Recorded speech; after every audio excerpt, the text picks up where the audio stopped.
What time is it right now in South Africa? It's probably about 3:30 in the afternoon. Hence, I was awake. It was like 1:30 in the afternoon. It's not easy being on a plane for 24 hours. That was something. To be honest, the TSA was more interesting. The questions. Oh, is that right? Well, welcome to America. Thank you. It's nice to meet you. Yes, nice to meet you, Samantha. You want me to call you Sam or Samantha? Sam's fine. Sam. So, Sam, you have a very interesting, very different story than all of the other Epstein victims that I've interviewed. And you're not even an Epstein victim, really. No. You are just a good friend of an Epstein, claiming to be an Epstein victim. Yeah, and I think I'll just let the story unfold. I live very far away. I live in Africa now. And my husband has a habit of leaving the television on through the night, and it drives me crazy. So usually I wake up to turn it off, but usually I have to find the remote between the dogs and the cat, and, as you do. And I woke up to this television blaring, and I saw Lady Victoria Hervey on the television with Piers Morgan. Now I'm trying to find the remote, which didn't seem that simple that time of the night, dark and dogs, cats. As I'm looking for the remote, Victoria Hervey says to Piers Morgan, and then the likes and the caliber of women like Anushka de Giorgio. And I'm thinking, oh my God, I'm half asleep, but now I'm awake. Now I'm poking my husband to wake up because, what is going on? I haven't heard that name in 29 years. That's a long time, especially with someone who you had a very, very close friendship with. Now I'm waking him up at 3:00 in the morning, and he's not quite there. And then I'm telling him, you've got to watch this. And he's like, what is going on? I said, well, I don't know, because Piers Morgan is supposed to be uncensored. It says uncensored, but now he's shutting her up, and she's not able to finish her sentence. So the very next morning, obviously you can't start messaging people at 3 a.m, very unsociable hours. The next day, I contact her and say, what is going on? What were you about to say? You have to finish that sentence. I want to know what you were about to say, where before Piers had stopped you. Then she informed me that Anushka has claimed that she is one of the Epstein survivors. Now I'm asking her for dates because I'm thinking, she's saying this happened, obviously, with some of the things I Googled, and I just did a quick Google, and the dates seemed really strange to me. So obviously she filled me in on what had been going on, and she said no, she gave evidence of testimony at Ghislaine Maxwell's trial. I said, okay. And I'm still thinking, these dates just don't add up, because during that time, we were friends for, a number of years. So I then obviously did a little bit more homework. I contacted Ghislaine Maxwell's attorney.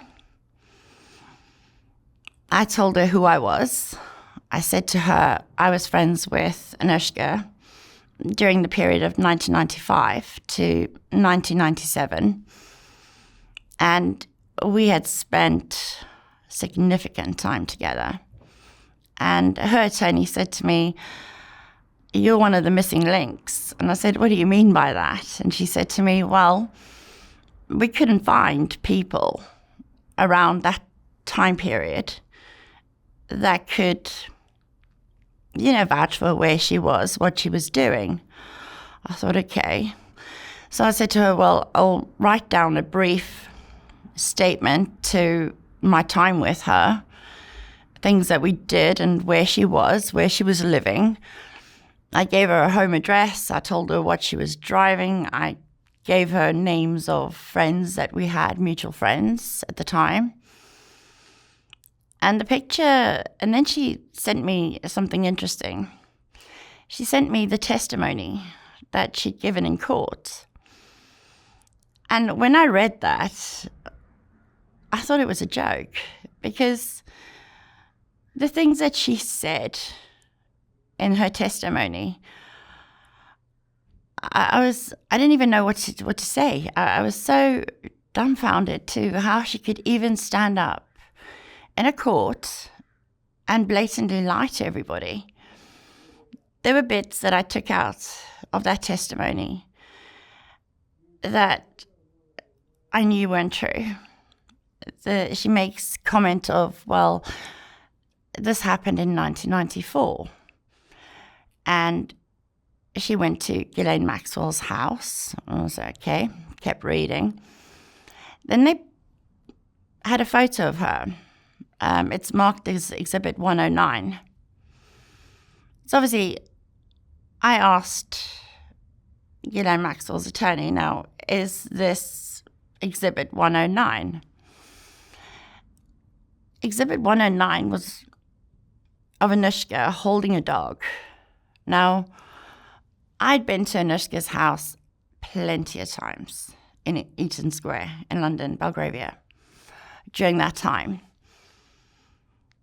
I have dogs, and I never saw any dogs at Anushka's house. There were no dogs. There was no dogs in 95. There were no dogs in 96. And up to halfway, obviously I ended the friendship, which we'll go into later. 97, she had no dogs in that house. Not one dog barked, not one dog came to the door. There were no dogs. So that picture already sent alarm bells for me, because they asked her in that testimony, is that you around the time that this happened? And she answered yes. But the other thing that... But the photo doesn't necessarily mean it was her dog. It was just a photo with a dog. Well, I did think that to start with, but then I know her mother and I know what she looks like and I know her name. So obviously I went onto her Facebook, because I'm thinking I know her mom would have probably posted pictures of the dogs. I did find pictures of the dogs in February. It was February 2nd, 2015. Now we're talking 94 when she's making these claims. I have dogs, and I can tell you now, the probability of two dogs both surviving 21 years is incredibly slim. Almost, I looked at the percentages, it came up like 0.001 that both dogs would survive. There were two dogs in the photo? There were two dogs. But they got the dogs together. And in this photo, she was holding the dog. So I'm thinking to myself, now, just remember now, I haven't seen her in 29 years. I'm looking at this photo, but she also doesn't look like she did in 95, 96. I mean, you know, people develop, they mature, their features change. And that photo looked more when she was older, you know, more towards the end of our friendship. So I would say that photo, absolutely, there was no way that photo was taken in 94 or 95, because I remember what she looked like when I first met her and what she looked like when at the end of our friendship. And she had changed, you know, facial features, her body. There was a lot of changes during that time. And seeing that photo, it didn't ring true for the time period that she was trying to place it at. So now I'm looking at the photo, and obviously that's already got my mind going, thinking this isn't right. Last year, the Palisades fire tore through Los Angeles. Most people saw that story. What fewer people saw is that 2026 is shaping up to be the worst wildfire year on record globally. The total area burned worldwide is already more than 20% higher than any year since 2012. That story is out there. It's just being told differently depending on where you look. Left-leaning outlets are focused on the U.S. response, what the government is doing, and who's affected locally. Right-leaning outlets are covering the global scale, the scope, the numbers, what's happening in other countries. It's the same crisis, but with two completely different lenses. Neither version is lying, but if you're only reading sources on one side, you're only getting half the picture. That's something I think a lot about doing what I do. The people I sit down with, their stories get filtered the same way, shaped by who's telling it and who they're telling it to. That's why I use Ground News. It's an app that shows you how any story is being covered across the political spectrum, side by side. You can see each outlet's bias, how reliable they are, and who owns them. You can actually compare instead of just getting handed one version of the news. Check it out at ground.news/SWU. You'll get 40% off their Vantage plan. And by subscribing or gifting it, you're directly supporting this channel too. That's ground.news/SWU. Now back to the video. Now I start calling our friends from that time. Most of them are scattered all over the world now, so it took a little bit of time to find them. And they're also working on different time zones as well. So I'm sending a message, in the morning, and they don't get back to me the following morning. And I'm thinking, where are they? This is so strange. And one of our friends, he's a photographer, or he was a photographer back in the day. And he knew Anushka from the time that Anushka was 15 years old. And I actually met him through Anushka. And this is the same photographer whose house she would dance around naked in. She'll know who he is when she hears this, because there's only one guy that was a photographer whose house that she did that in. And we had a long conversation. And even he said to me, I've seen the clips. I've seen it, but it's not possible. And I scroll past very quickly. And the one thing that sticks out to me that he said to me is that I don't know why she's doing it. And that was the one thing that I also was thinking, when I was starting to look into this. I don't understand why she's doing it. And obviously as time goes on, you're doing a little bit more research, right? So I already had the foundation, which is great, because I had a starting point where a lot of people, I understand why this has got to where it's got to, because nobody had the history or the starting point. I had the base, so the foundation of Anushka, because I personally had a friendship with her, I'd been around her, so I knew her routines, I knew her insecurities, I knew all those things because we were close friends. And I had somewhere to start. So now having somewhere to start, now you're building on the pieces that may be missing from later. But at this stage, all the friends that I have spoken to from that time have all said the same thing. So we're all singing from the same hymn sheet here. We're all saying, okay, well, we knew her. We also knew that she hadn't just disappeared somewhere randomly for maybe a day or two. Now, my brain overthinks things. Now, I know when I saw Anushka, I knew the time that I spent with her. Now, my brain's thinking, maybe I missed something. Did she just get on a plane to go to the States or an island overnight or a day or so and we missed it? Were you seeing her like every day? Mostly. So the times that I didn't see her would be like a Sunday, because that would be time with my family, and I was still studying, but I was doing sort of remote studying, so I would catch up, on a Sunday. That was a great time to do that. But I would see her Monday to Friday, even a Saturday. If we went out to a club, we would meet up, we'd go clubbing. And so most of the time, and this is what I need to explain to people about Anushka.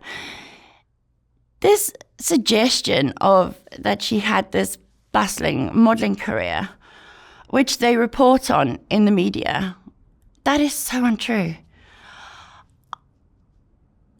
I wish it was like that for her, but it wasn't. It wasn't like she had lots of modeling jobs coming in. She didn't have the kind of modeling career that she's portraying or wanting people to believe. Anushka was very ordinary looking. And she was bored. And I actually sent you the message where you heard what one of our friends said. And he describes it exactly as I'm describing it to you. She was bored. She was lost. She didn't really have any sort of direction or where she was going or what she'd planned to do with her life at that stage. Anushka just wanted fame and fortune. She didn't worry or care how she got there. She just wanted fame and fortune. That's what she wanted. Her parents were quite well off. But I don't think she was like getting lots of money from them to do the things and the partying and the other things that she was into at that stage. So we would go for lunch, usually Chelsea's Farmers Market, Orioles, mainly around Chelsea. We would go out to clubs in Chelsea, pubs. We did a lot of that. And look, when I first met Anushka, she seemed nice. She seemed pleasant. But as our friendship went on, I realized that she wasn't the innocent girl she was portraying to be. I saw lots of drug abuse. I saw her manipulate men into giving her money, drugs, and she would almost do anything to get drugs from these guys. I mean, sexual favors, things that were just not normal. And it's actually quite sad because, you know, she had so much opportunity because, I mean, her parents were quite well off. She came from a very decent area in London. So she had opportunity that she could have used better, but she chose not to. The thing is with her as well, you know, I think she had issues, you know, daddy issues. I'll go into that a little bit now because we would go out clubbing and she wouldn't go for guys her age. She would go for men who were substantially older than her. I mean, I'm talking men that were old enough to be my father or my grandfather, which I found really odd because, you know, she wasn't an ugly girl. She's quite a pretty girl. She's very, very petite, very small framed, and quite short. She always wore heels. I don't think Anushka even owned a pair of trainers at that stage. So she'd always wear these really high heels, quite short skirts, and always a jacket with shoulder pads. Now, the thing with the jackets and the shoulder pads is that Anushka was very, very flat-chested. And she was incredibly paranoid about how flat-chested she was. And she would always wear these, you know, shoulder pad jackets to cover up the fact that she was so flat-chested. And when we went out, I know that it was something she was very, very paranoid about. So she would almost overdress, you know, to cover up, you know, her cleavage. I find it really strange, though, in her testimony where she states that she met Ghislaine Maxwell in 1994. And she says in her testimony she actually wore her mother's clothes, like to say it was the first time, almost sounded like it was the first time she had done that. That was not the first time. Anushka always wore her mother's clothes. And I always said to her, but you're dressing like you're in your 30s and you're a young woman, but you're dressing like you want to be older. And I found that's always so bizarre because in the testimony she states, I went to Ghislaine Maxwell's house and I actually put my mother's clothes on to make a good impression. So that also drew my attention because I'm thinking to myself, I know for a fact that she wore mother's clothes all the time. So this wasn't a once-off. I also have read a bit further, and then I'm seeing things like I visited Ghislaine Maxwell at her house in 1994. But now, as you can imagine, I've not heard about any of this. I'm sitting on the other side of the world. I'm oblivious, or I had no interest in the Epstein files. I'm going to say this right now. I've never read the Epstein files. I have no intention of reading them. The only things that I've read is with regards to, obviously, Anushka. In that testimony, when I read the 1994 thing as well, she says, obviously, then I looked to see how long she's claiming now she was part of this, or in this orbit, as some of these girls have referred to. And it said 6 years. Thinking now, your brain is now going, okay, 94, I didn't know her then, but I knew her 95, I knew her 96, I knew her 97. How old was she in 95, 96, 97?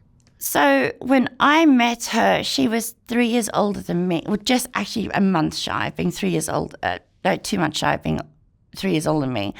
I was 15 when I met her. She was almost 18 when I met her. She was 18.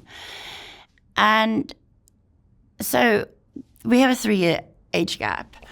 So now I'm doing the math, okay? And it's when something really bothers you, because you're going back 30 years. It's not like it was yesterday or a year or so ago. It's 30 years. So I'm doing the math and even got my fingers like, okay, so I knew her then. But this would take you to the middle of, or almost the middle of, when she's claiming all this stuff has happened. So obviously I didn't know her in the 94 when she first made the claim that this had started happening to her. But now I'm looking at 95 and I'm thinking to myself, did Anushka ever get on a plane or disappear for like maybe even a day or two that she didn't say anything? Now I'm phoning my mother. So my mother's much older now. And I said to her, you remember my friend Anushka? She goes, oh God, not her. And my mother's tone already kind of, you could tell by my mother's tone, oh God, not her. And I'm thinking, yeah, her. And she says to me, well, you knew her. And she could tell me when I knew her, because my mother disliked Anushka because of the things that she was kind of dragging me into at that stage. So she didn't like her much at the time. So now we're both sitting there trying to do the math. And I think I'm not going crazy, because every time I'm trying to justify that she could have, gone to the States or gone to an island, I keep going back to the fact that, but she wasn't gone long enough. Now I'm trying to think, okay, well, when you travel, you have to be at the airport. If you're doing international flights, you have to be there 3 hours before the time. Then it's another 10, 12 hours to the States, and then you still got to spend some time there and get back. She was never gone for more than an 18-hour period where I didn't see her. So I'm trying to justify it in my own head that maybe this could have happened. But then I'm thinking to myself, but it can't, because there was never, ever a time where I didn't see her long enough that could have happened, So this is now where I start phoning more people, because obviously I've already spoken to a couple of people, but I now really want to make sure that I'm not going crazy. Start making more phone calls, and I hear from more people. They also say the same thing. They know about it, but they don't want to get involved because they say Anushka is quite vengeful. So I said, I can understand this. But I still had a conversation with them nevertheless to, find out, have we all missed something? But when you've spoken to that many people and everybody is saying the same thing, but how is this possible? Because we also saw her. You know that you're onto something. Then I make more phone calls to Ghislaine Maxwell's attorney, and I'm saying to her, but I've spoken to my friends now, and we're all saying the same thing. You know, we can't see how this has even happened, you know, because not one of the people that I've spoken to have even got a slight doubt in their mind that they've missed something. They know, because they also have the same feeling I have. And then she sends me a document that says that Ghislaine Maxwell didn't live she didn't actually buy Kinnerton Street, 44 Kinnerton Street, until December 19th of 1996. So now it's all starting to make sense, right? Because I've been driving myself crazy now for weeks, right? Not thinking something doesn't add up here. Now I've got something in front of me that clears up all the craziness that's going in my head, the craziness that's going on in my friends' heads, because they're all scratching their heads thinking, because they didn't know. I mean, she used an alias of Kate during the trial. No one's going to put Kate with Anushka. I mean, not in a million years. I mean, why is she even making this claim? Because we were all there. I don't know if Anushka thinks we were all dead, or we were just deaf and blind, because at some point when she came out with her name, people were going to find out. Did she not realize that this would travel across the world? At some point, would travel, and people would find out. I mean, it took us a while, because obviously we weren't aware that Kate was Anushka. But once we found out, obviously it was a shock to everybody. But after you get over the shock, you start doing the pieces, the puzzle pieces. And they just all neatly fitted in, you know, the puzzle, all these little pieces. So the 94 story, we could say, well, from, like I said, my photographer friend, from another friend of mine who's also a photographer who took pictures of us on multiple occasions, also said, there's no ways. Then I read further, and this is the bit that actually upset me. She's taken a piece of my life and she's put it in the testimony. Anushka was not athletic. The only athletic thing she did was in the bedroom, never outside or in a gym. Like I said, I don't even think she owned a pair of trainers. She puts in there that, no, she was quite athletic and she had interest in kickboxing.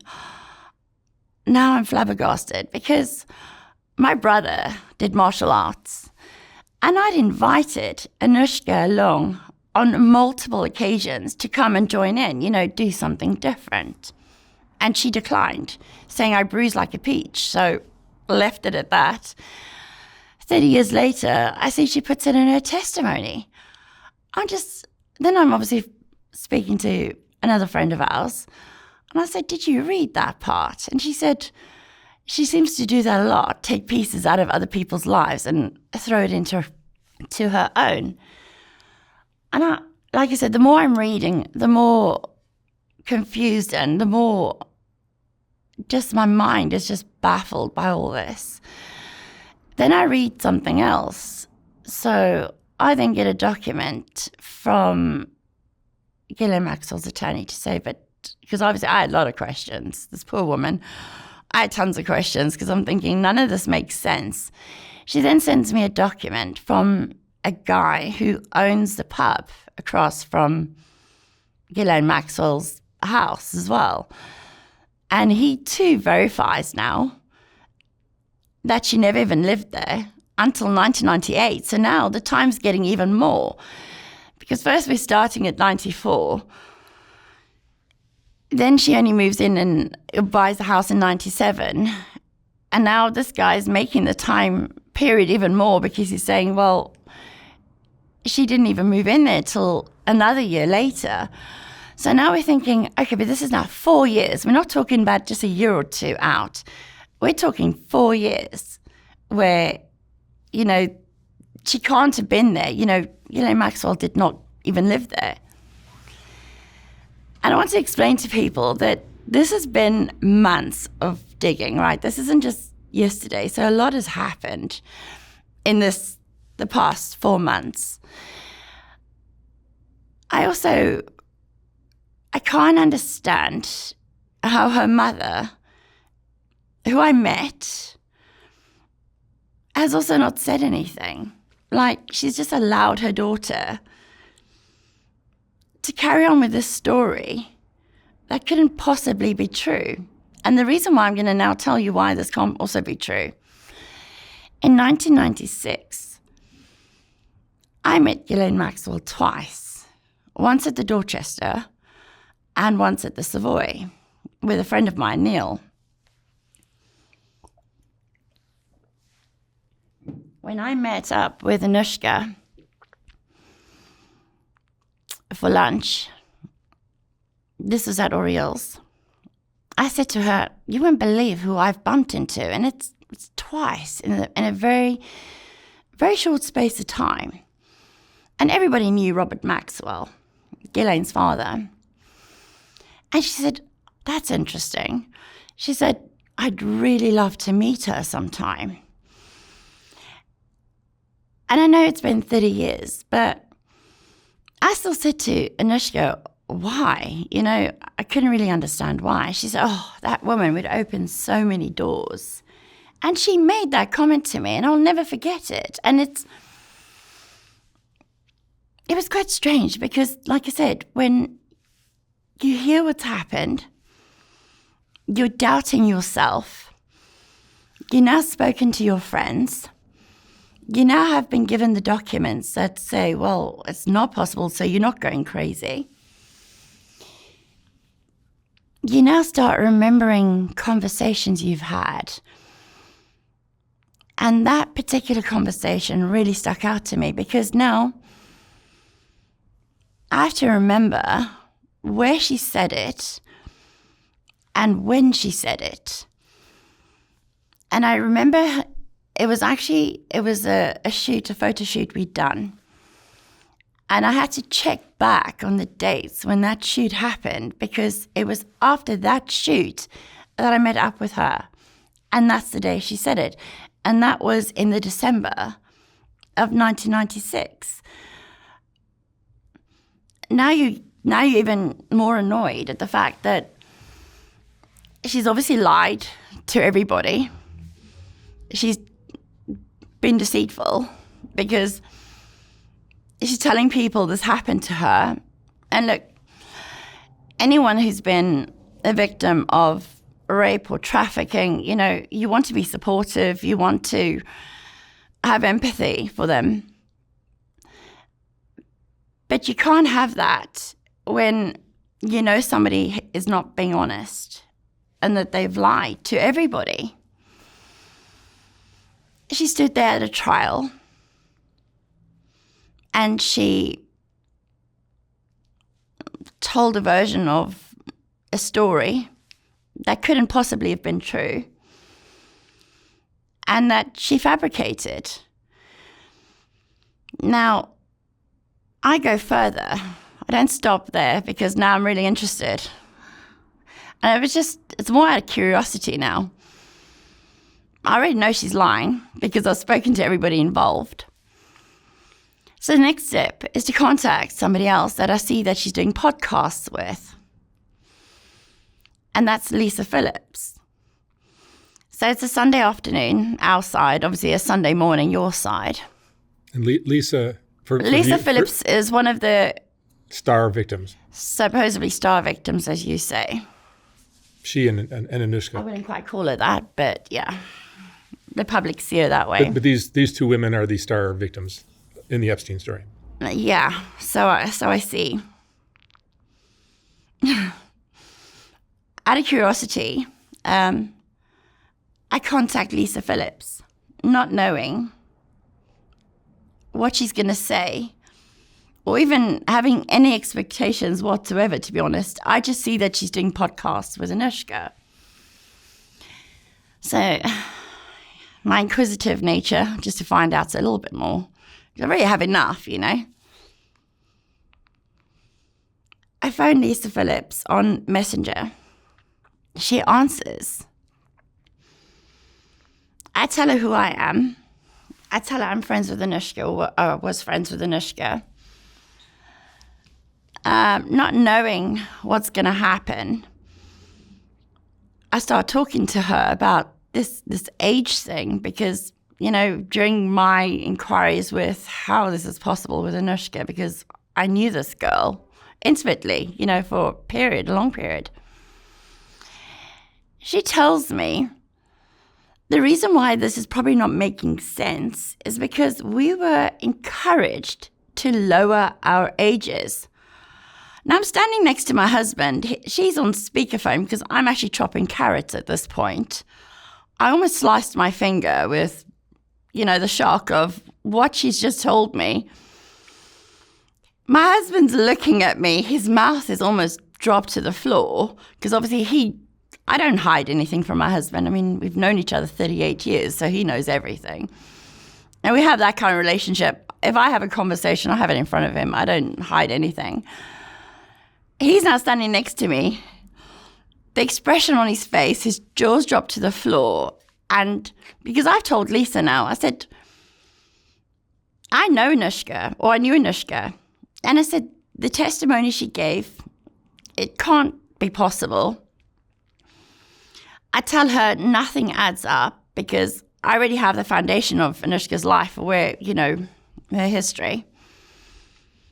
And then she tells me that we were encouraged to lower our ages. My immediate thought is, isn't that illegal? You're not giving the FBI, the authorities, the courts where you've given testimony and, under oath, and you're lowering your ages. But why are you doing that? Oh, because, it has a better impact. That's the only reason why it has a much bigger impact on society, the people, to lower their ages. I was quite horrified when I heard that because now you want to believe people when they're telling you their stories. You want to give them the benefit of the doubt. You want to show that you have empathy and sympathy with them for what they've gone through, and genuine empathy. But then you're being told that actually what they have been telling you is not quite the truth. That's quite shocking. I understand that there are some real victims out there, but there are a lot of fake people out there as well in this story. So after hearing, again, more shocking bits to the tale, I then obviously speak to Maxwell's attorney again because I was thinking, no, I will give a statement. I'm happy to give a statement. I find out I'm not the only one. There are 5 other people who are also prepared to now put this on paper under oath, that it's their side. So I know I'm not going crazy because now I've got 5 other people who have also put their names to a statement to say that this is a lie on Anushka's part. The thing is also, when I was speaking to Lisa Phillips, she told me about the money Anushka got from this. And then it all started to make sense. Because Anushka was always, everything and anything was money driven. Anything and everything she did was money driven. So it started to make sense that when I heard that she got paid $3.3 million, and I now heard this from Lisa Phillips as well. And Lisa Phillips also tells me that the girls didn't like her because of the amount of money she got. She also told me that most of the girls, on average, got between $500,000 and $1.5. And was actually quite disturbing is that the younger victims, so we're talking real minors here, were mostly paid $500,000. And should we say a lot of the fake ones got paid a substantial amount of money. That was now including Anushka. So I got the figures from Lisa. And then I got confirmation from 2 other sources that, yes, that was correct. Lisa Phillips also told me that there were other journalists also making inquiries about Anushka and her story. So she knows that people are checking out the story and have doubts and have their own questions about how and when. So she also confirmed that other people were suspicious of her story.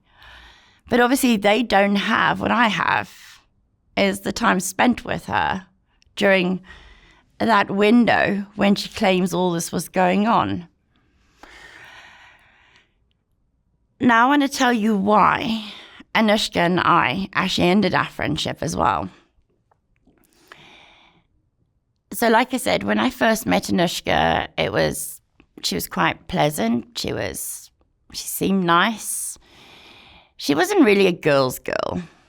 So other girls didn't like her because she was quite nasty to other girls. But it was more in a way that, she would have snipes at them and just generally not be very nice. She wasn't a girl's girl. Some days I found it hard to be her friend, put it that way. And we went to plenty of clubs, but I didn't do drugs. I didn't drink, but Anushka did both. So there were plenty of times where she would be so intoxicated and she would be in a bathroom, doing public bathrooms now in these places, venues, where she would be doing cocaine on multiple occasions.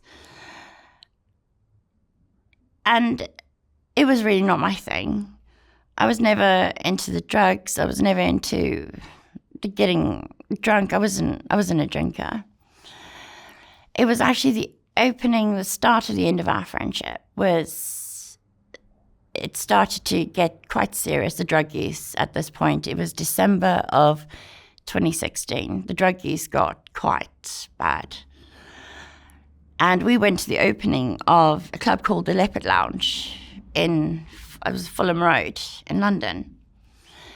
That night, it was actually the photographer friend I told you where Anushka used to dance naked in his apartment.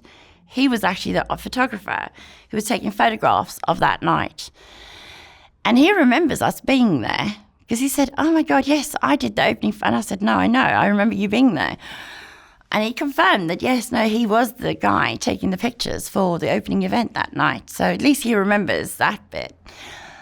So that night, Anushka put drugs in my drink, pink champagne, as she called it. I was very, very upset with her. She thought it was really funny, and she didn't seem to think that this would be a problem. But in my eyes, you don't drug people's drinks. I mean, what is normal about that? You don't do things like that if people are your friends. I was so angry with her. And around about the same time, now this all of this, escalated, but it all sort of like started to really escalate around the end of 2016. We'd gone to lunch, and there was a guy that came into the restaurant, and he looked like he was so angry. He had a face like thunder. When someone looks like they're about to jump over a table and strangle somebody, he had that face. And I remember sitting there thinking, what is going on now? He hands Anushka money in an envelope. I then learned that day that she had slept with this guy. He was married. And she was blackmailing him. I was so horrified about what I'd just seen. I was actually really upset about it as well, because thinking to myself, what are you doing? You know, like this chick has gone from being relatively nice to becoming someone that wasn't the person who I was friends with from the beginning. She changed a lot to someone I didn't recognize so much anymore. And this was all around about the December time of 2016. And now in 2017, end of the January, was my birthday. And 2 of my friends were away skiing in Italy, actually, at that time. So Anushka suggested to me, why don't we meet up? It's a Thursday night, so not much is happening, but, you know, it's a 17th birthday. Let's meet up and do something. I was like, okay, well, it sounds good, you know. Quiet night out in London. We weren't, obviously, there's no real parties going on. It's a Thursday night. As we say, school night, so not much is happening. So we agreed to meet at a club in Chelsea. And little did I know that Anushka had set me up with a man who has some celebrity status, who's incredibly wealthy, who has, should we say, connections in London with not just political figures, but with the royal family. But I didn't know this. So I went thinking that I was going to meet up with my friend, that's what I'd planned. When I got there, he was sat at a table and he immediately had invited me over. And at this time, I'm still thinking that Anushka's going to arrive anytime because that was our arrangement. I waited and she never showed. It was now getting late. I mean, I arrived there at 9. By 10, she still hadn't shown. Now I've gone outside. I've tried to phone her. And I'm finding this all very bizarre because she'd never not shown up before. This is very strange. This guy was polite. He was a gentleman. I mean, he was 9 years my senior. I'd never met him before. Anushka knew all the men in that area, especially the ones with money, because she made it her point to know all of them. She knew every one of them. And now it's 10 o'clock. She still hasn't shown up. Now, as I've told you, I'm not a drinker. I don't drink. I don't do drugs. I never have. I never will. And this man has now said, no, sit at my table. It's fine. And he behaved so respectfully the whole time. There was no reason to believe that anything would, or untoward would happen. You know, he didn't, there were no signs to say, you know, I'm an arsehole. You know, you get some guys who just, they become really handsy and you just immediately, you know, put your guard up as a woman. He didn't do any of that. But he had now given me drinks. He called them sex on the beach. So it was orange juice, cranberry, vodka, and something else. And I told this guy, look, I'm not a drinker, but now he owns this venue. It's his venue. He knows I'm 17 because I told him. But this man is now plying me with alcohol. And to be fair, it didn't really taste that bad or heavy of alcohol because it was more like, obviously it was a cocktail. And towards the end of the evening, I wasn't drinking a lot. I mean, I was barely sipping the drinks because, like I said, I'm not a drinker. And towards the end of the evening, I felt like he or somebody had drugged my drink because I felt very unwell within a very short space of time. It was like minutes. But I'd gotten up to go to the bathroom, come back, and it was when I sipped my drink, it was immediately after I felt something was wrong. Now, he'd offered to give me a ride because obviously Anushka still hasn't shown. And this was about 11 o'clock at night. I was actually very, very upset with her because I'm thinking, where are you? How can you leave me here on my 17th birthday? We've made these arrangements. This man offers to give me a ride home. And because he hasn't behaved badly during the evening, should we say, in that time, stupidly, I trusted him. He then, instead of driving me home, he drives me to his apartment in Belgravia. And it's not far from where Anushka actually lives, funny enough. She also lived in Belgravia. He said, no, I just want to get something, but come upstairs for a minute, and, just have to just grab something. I go up into his apartment. This man has nothing in his fridge except for orange juice and vodka. He gives me a drink. Now I'm sitting there's a door. So I'm sitting on a chair. There's a table here, and in front of me is the fridge. I can see there's only vodka and orange juice in this fridge. There's a table here, there's a chair here. I'm sitting on the chair. The door for the kitchen is here, and just as you leave the kitchen, his bedroom is right there. I get up because I think, right, it's time to leave. He pushes me with great force, in my chest. He pushes me. And now let me explain.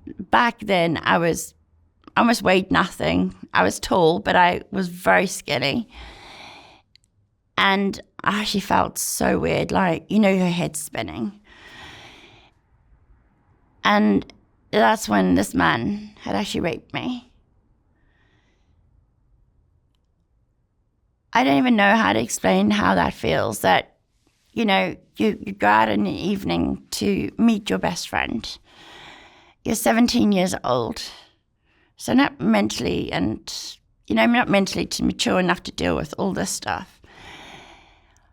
I don't really want to go too much into that, but it was the after. So this man had raped me.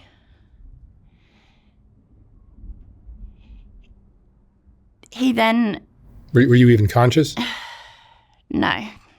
It's sort of like in and out. Sorry, I'm trying to hold myself together because this is it may have been 30 years ago, but it's something that I kind of dealt with. And, you put it into like little boxes in your head and you try and keep those boxes closed. So he had raped me. He then got me pregnant from that rape. So he phoned me. So this happened the Thursday night. He actually put me in a taxi and sent me home. So I remember the taxi driver saying to me, "Are you okay?" And I just said, "Not really, just get me home." The Friday morning he phones me and he says to me, "You can report it, but nothing will come of it." That's his words to me. Nothing will come of it. I'm 17. I've just turned, like the day before, I've turned 17.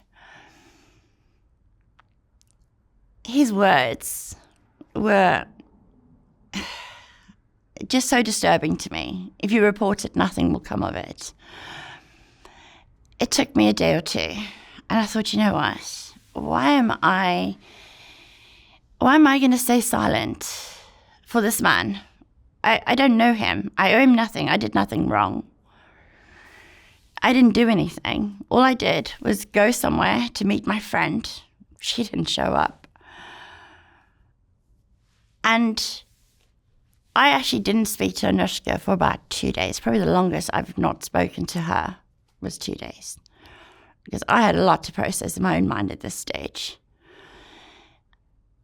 And I did call the police. And eventually I went to Belgravia. They came to me, actually, they picked me up and they took me to Belgravia police station. I was so angry because Anushka like set up, for us to meet up that night, and I was upset with her because I'm thinking, why was I even there? We were supposed to be meeting up, having a nice girls' night, and now this has happened. The police dragged me to the police station for almost about 8 weeks. Every single day, they were taking me for whatever reason. They didn't take me to the hospital. They took my clothing. I was there for weeks and weeks. They were the ones that gave me the pregnancy test. And I wasn't like Anushka. I didn't sleep around. I didn't have a multitude of men that I'd had sexual relationships with. We were very different in that way. She was, as many of my friends keep telling me, flighty. Well, I didn't quite describe it as that, but they say flighty, so let's use that. She was with a lot of men, a lot of time, all the time. I was the total opposite. The only time I engaged in sex or anything like that was if I was in a relationship, not one-night stands. I didn't do any of that. It was not my thing. So the Met Police in London gave me a pregnancy test about a month after all this had happened in a police station in Belgravia. Take the test, comes up that I'm pregnant from the result of that rape. Now, the female officer, I'm now so shocked, I don't even know what to say. Turns around and says to me, "Oh, that's what happens with all you promiscuous girls." I'm thinking, well, is anything... I'm a lot of things, but I'm definitely not promiscuous, and I definitely don't sleep around.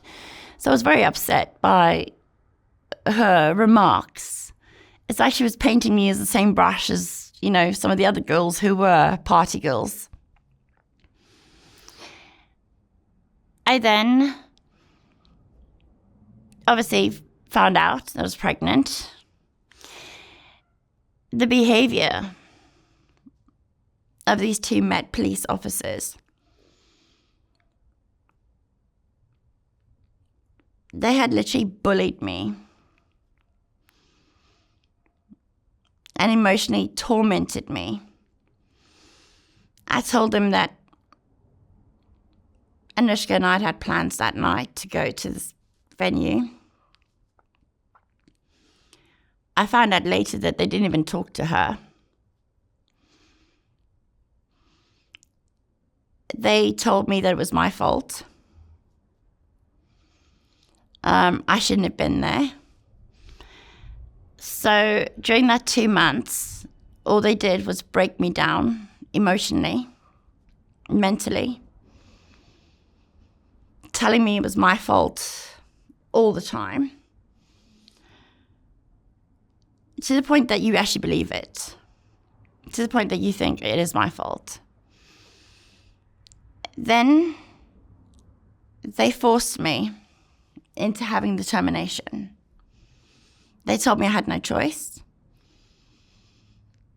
They told me that they would talk to my perpetrator's lawyer, who will then pay for a private abortion so that nobody would know. So now I've been raped, so physically violated. Now the Met Police are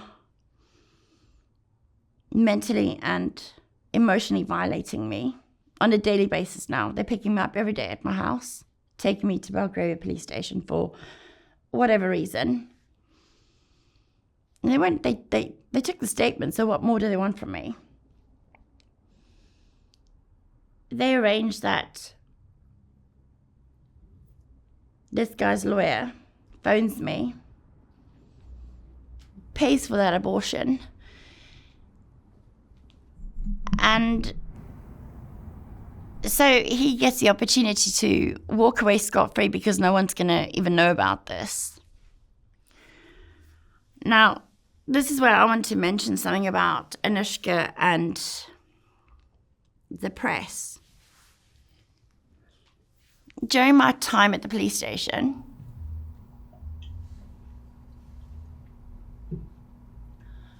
my perpetrator, who I told you was, he's quite wealthy, bit of celebrity, knows the royal family. He even goes to parties at the palace. I remember when he told me it would all go away, like nothing would come of it. Well, his words were actually nothing would come of it. The police aren't treating this like it was a rape. It's like they're trying to kill time. He then serves me with a gag order. So now he's already raped me, violated me. The police have violated me mentally, emotionally. And now they're taking away my right to decide, or my human right to decide what I want to do. I was never asked. I was forced into having this abortion. I was given no choice. I was told there is no choice. I was in such a state. And the one person who you think you can rely on is your best friend, right? So Anushka was my best friend. So I then spoke to her. And it turns out that she'd set up the whole thing.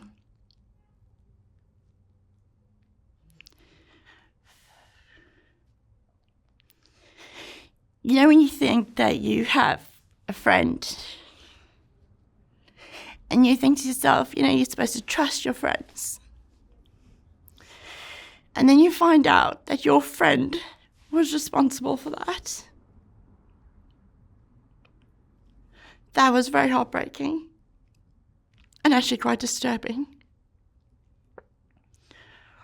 I never thought that she would do something like that. She just said to me, well, I just gave you a taste of a different kind of life. That was her words to me. I was so angry. Because if you knew what I went through emotionally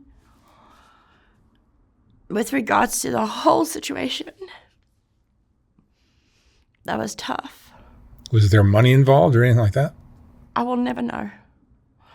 To be honest with Anushka, I wouldn't be surprised because everything she ever did was for money. Everything. But you never saw any money? Sorry? Never... No, absolutely not. No. I never saw any money. But she knew what had happened. I hadn't even told her what had happened yet, but she knew. And in 1997, I want to explain, there was an article. Well, there was an article that came out in the Daily Mirror with Anushka, how she'd met Ghislaine Maxwell and that she'd phoned off to meet Donald Trump, and that story wasn't real. And I'll tell you why. Anushka had a habit of selling stories to the media. I was at dinner one night at the Dorchester Hotel with a friend of mine. And we were just friends at times, so I leave the hotel and here's this photographer, this paparazzi photographer. He's almost hitting me over the head with a camera as I'm trying to get into my friend's car. We're leaving now, we're going home. He wanted to have one of these stupid doors. They call them butterfly doors, the Ferraris with the doors that go up. So impractical. So now I'm trying to, keep my dignity. I've got a skirt on, as most women would know that if you wear a skirt, it rides up. And now I'm trying to keep my dignity, trying to close this door, having this guy shove a camera in my face. That was not cool. She had told the paper where I was with this friend who was also quite well known in London. She was the only one that knew where I was that night and who I would be with. And here's this guy with this photographer, this pap guy. He knows exactly when we're leaving. And it was weird because I only sent Anushka a message to say, I am now leaving. Do you want to meet up? And so this guy had half an hour's notice, and he's standing outside the Dorchester Hotel. Then when all this situation was going on with the rape now, my perpetrator serves me with a gag order in the police station. So the police had allowed them to come in to serve me with this gag order. So looking back now as an adult, being wiser and, more mature and more wiser to the world,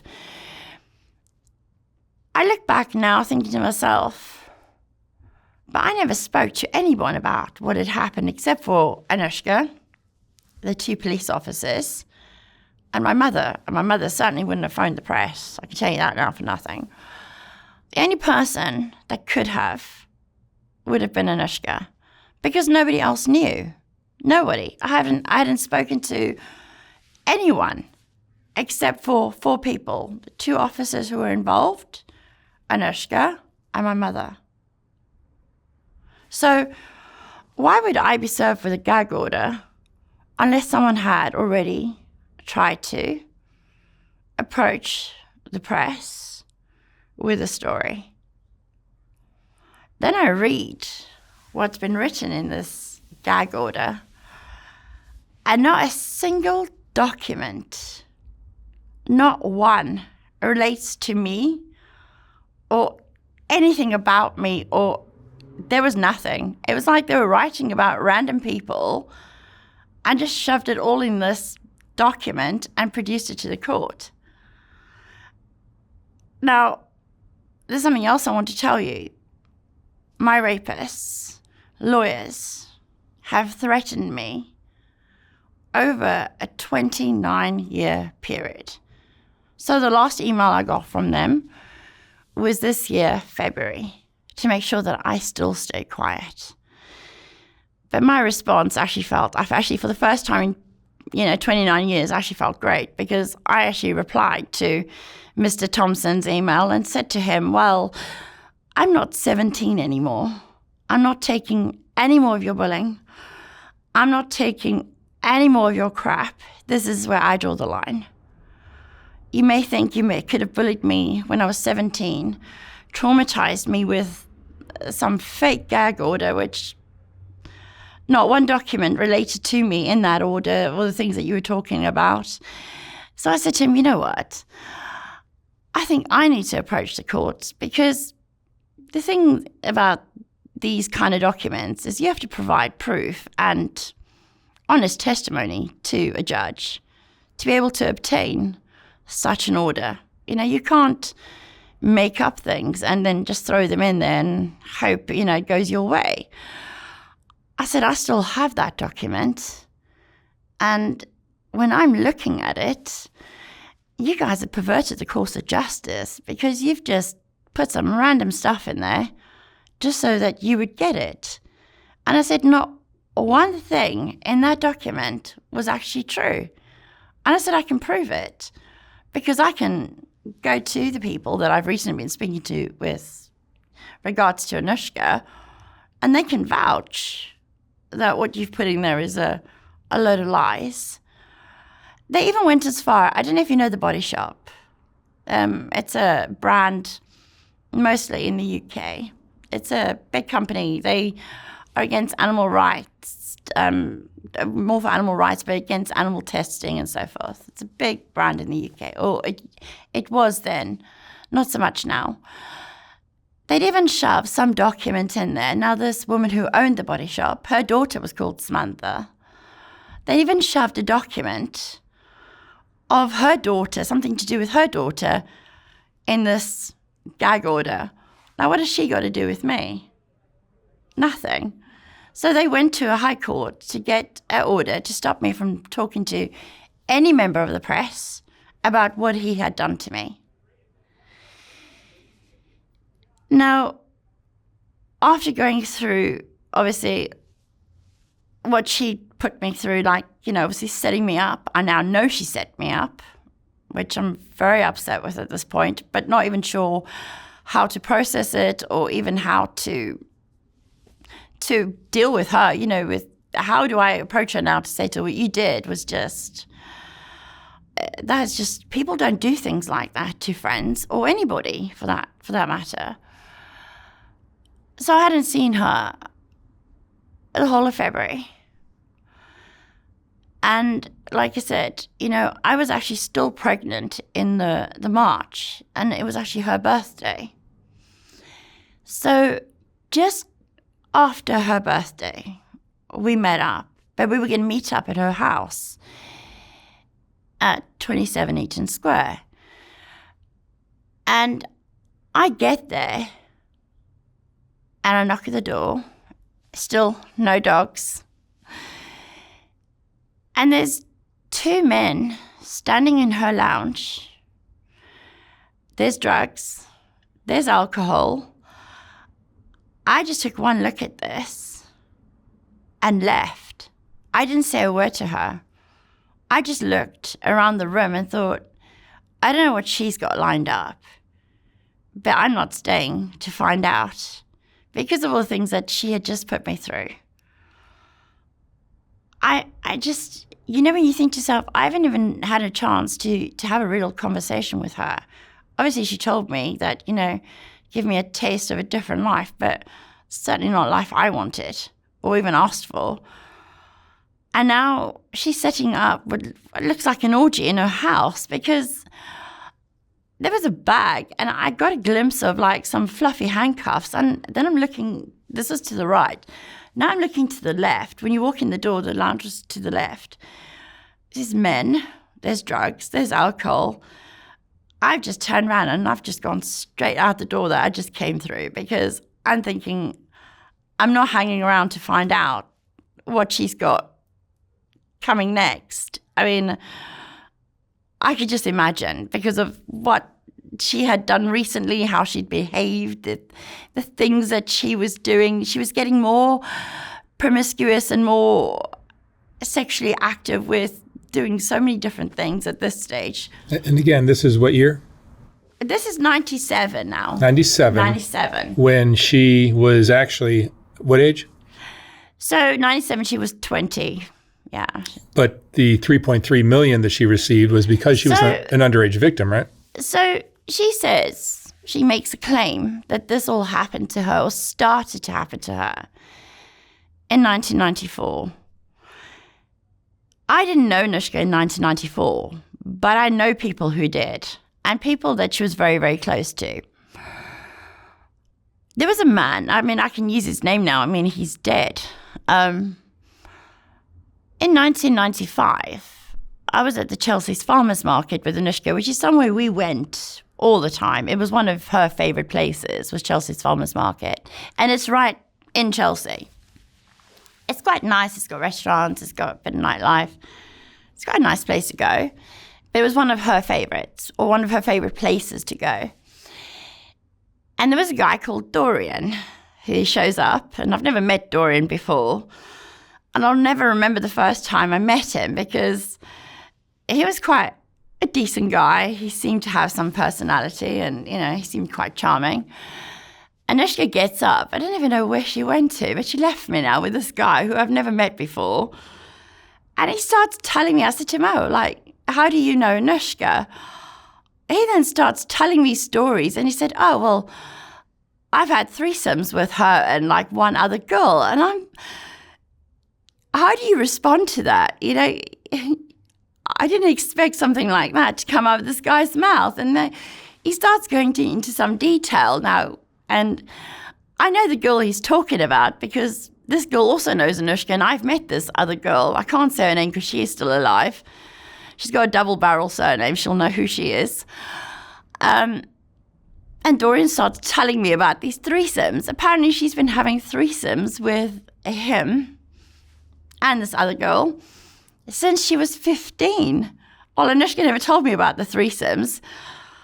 And obviously when she came back and Dorian had got up and he'd gone, I asked Anushka about that. She goes, did he tell you? And I was like, well, he gave me some very graphic details, things that I could probably have gone a lifetime without really knowing about.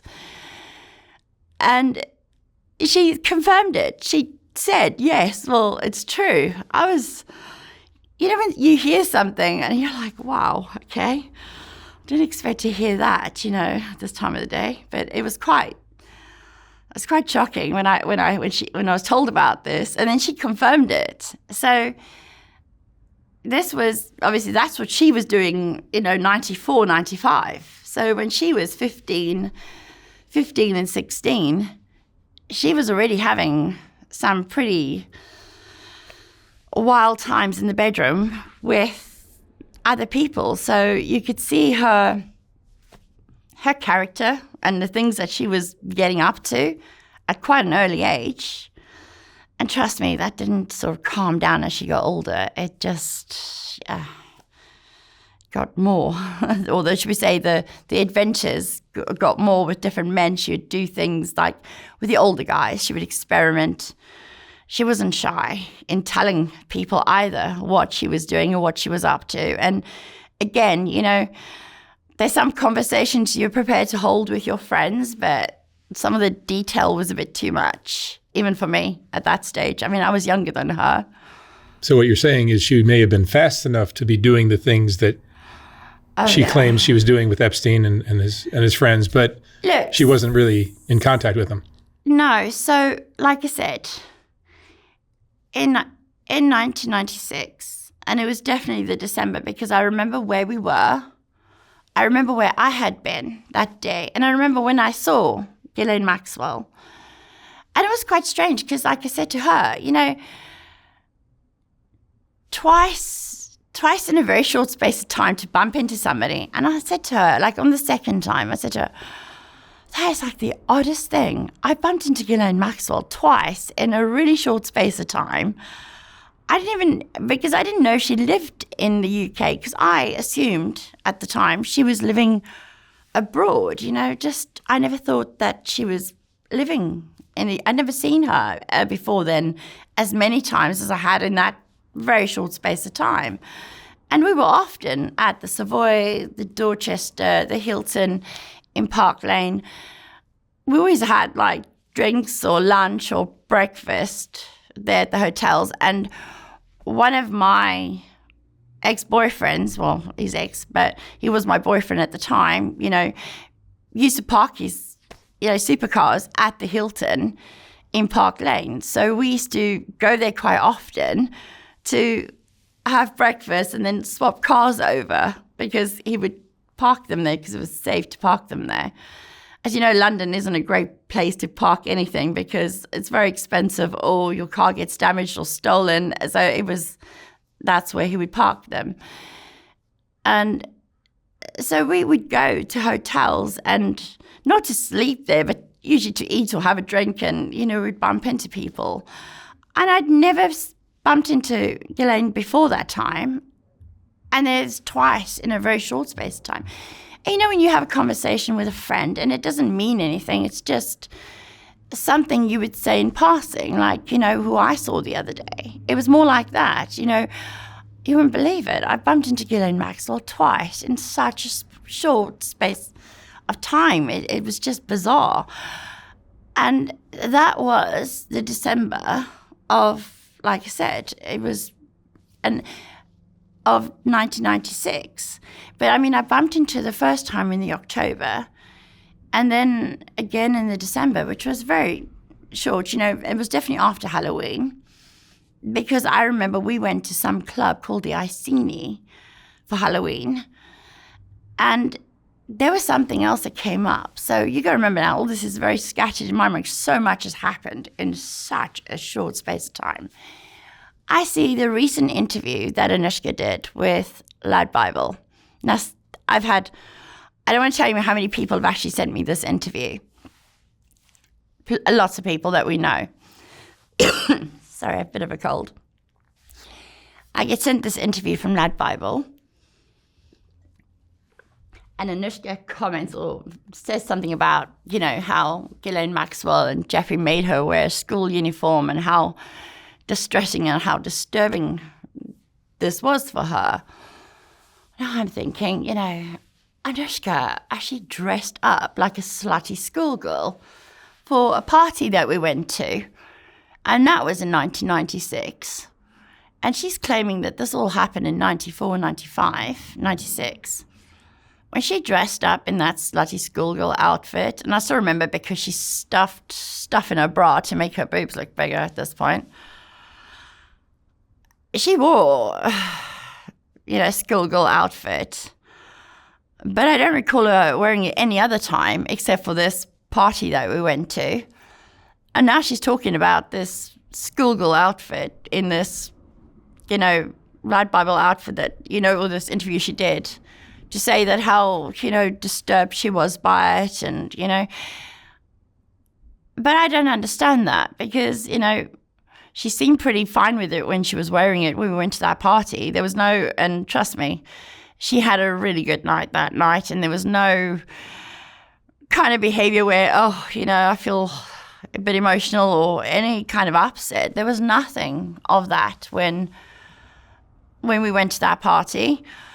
And I still remember that party really, really well because it was the same weekend that we went to a club. And I don't know, you guys in the States probably don't know this, but I'm also not, like I said, not a television fan, but we were at this club and all these girls were screaming over this guy. And I'm looking at him, I'm thinking, who is he? He doesn't exactly look very, hot. He's not a fit guy. He just looks like a normal guy and all these girls are screaming at him.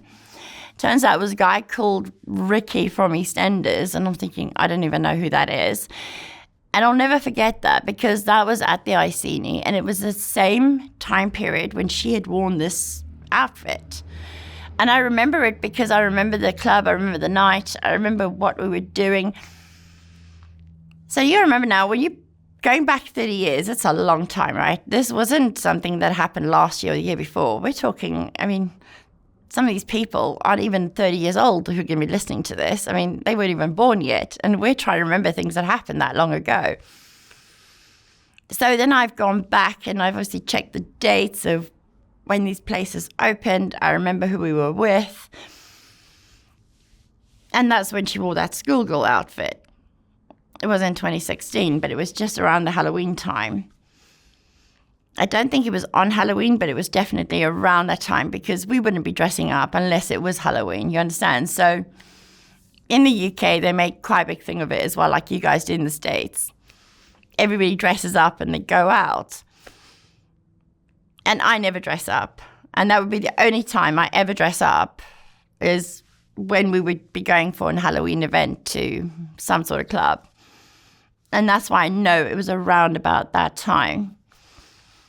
But the thing is, I remember her house like it was yesterday. I even remember the floor when you walked in, And the house it was a beautiful house. Her mother had nice taste in furnishing. It was, the only thing about Anushka's mum, she had these really light colored couches. And I always wore jeans.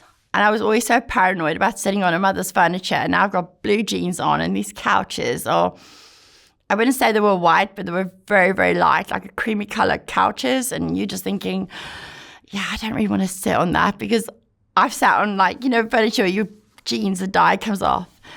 I remember going to Anushka's house and everything was always neat. Her mother had a beautiful home. And I think to myself, she had everything. Okay, the relationship with her father wasn't so great. I know that for a fact. But her mum seemed really nice, quite normal. Her mother had her own things going on. She was always, having her own social life, and Anushka had hers. But there was something else I read in that testimony, which I found, I'm sorry, but I had to laugh when I read that because Anushka states in her testimony to the court that in 1994, she had no friends. Well, she didn't have a friend circle.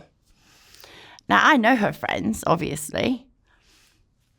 I know at least 5 of them who knew her in 1994. Some of them were quite offended when I read that line from the testimony to them where it said, I had no friends. They'd be like, well, what are we then, Weren't we friends? And then they would tell, but we did all these things together. What did she think we were? If we weren't friends, then what was she doing there? Because these are now people, this is testimony I've read now to them. Anushka said, I had no friends during this period. I said to them, well, I kind of feel the same way because I was also a friend of hers, but there's no mention of me. There's no mention of you. It's like making sound like she had nothing. And, this opportunity to go meet Ghislaine Maxwell was like the only thing that was good in her life at this point, which was so untrue. In that very same testimony, she says, during 1994, my mom was quite unwell and I was nursing her with tea. That was not the case, I promise you. The only tea that Anushka was giving her mother was probably she'd been on a night out and given her tea the next day to, help with the hangover because her mom had quite a social life. Always out, always, something on. She was barely ever home when I went to Anushka's house many a times. I only ever saw her mother there twice. And all the times that I was there, twice. Now, Anushka's mother's a little bit taller than her. A little bit, because Anushka's very petite at this point and much shorter. And that was the first time when I ever met her mother that I realized that Anushka had been wearing her mother's clothes the whole time because her mother was wearing the outfit that she'd only wore a few days ago.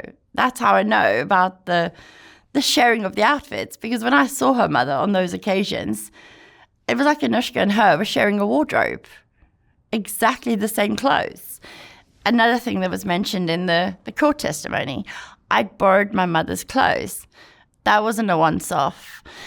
But like I said, when I've read the entire transcript, there were so many things that didn't make sense, that were just blatant lies. And that knowing her from that time,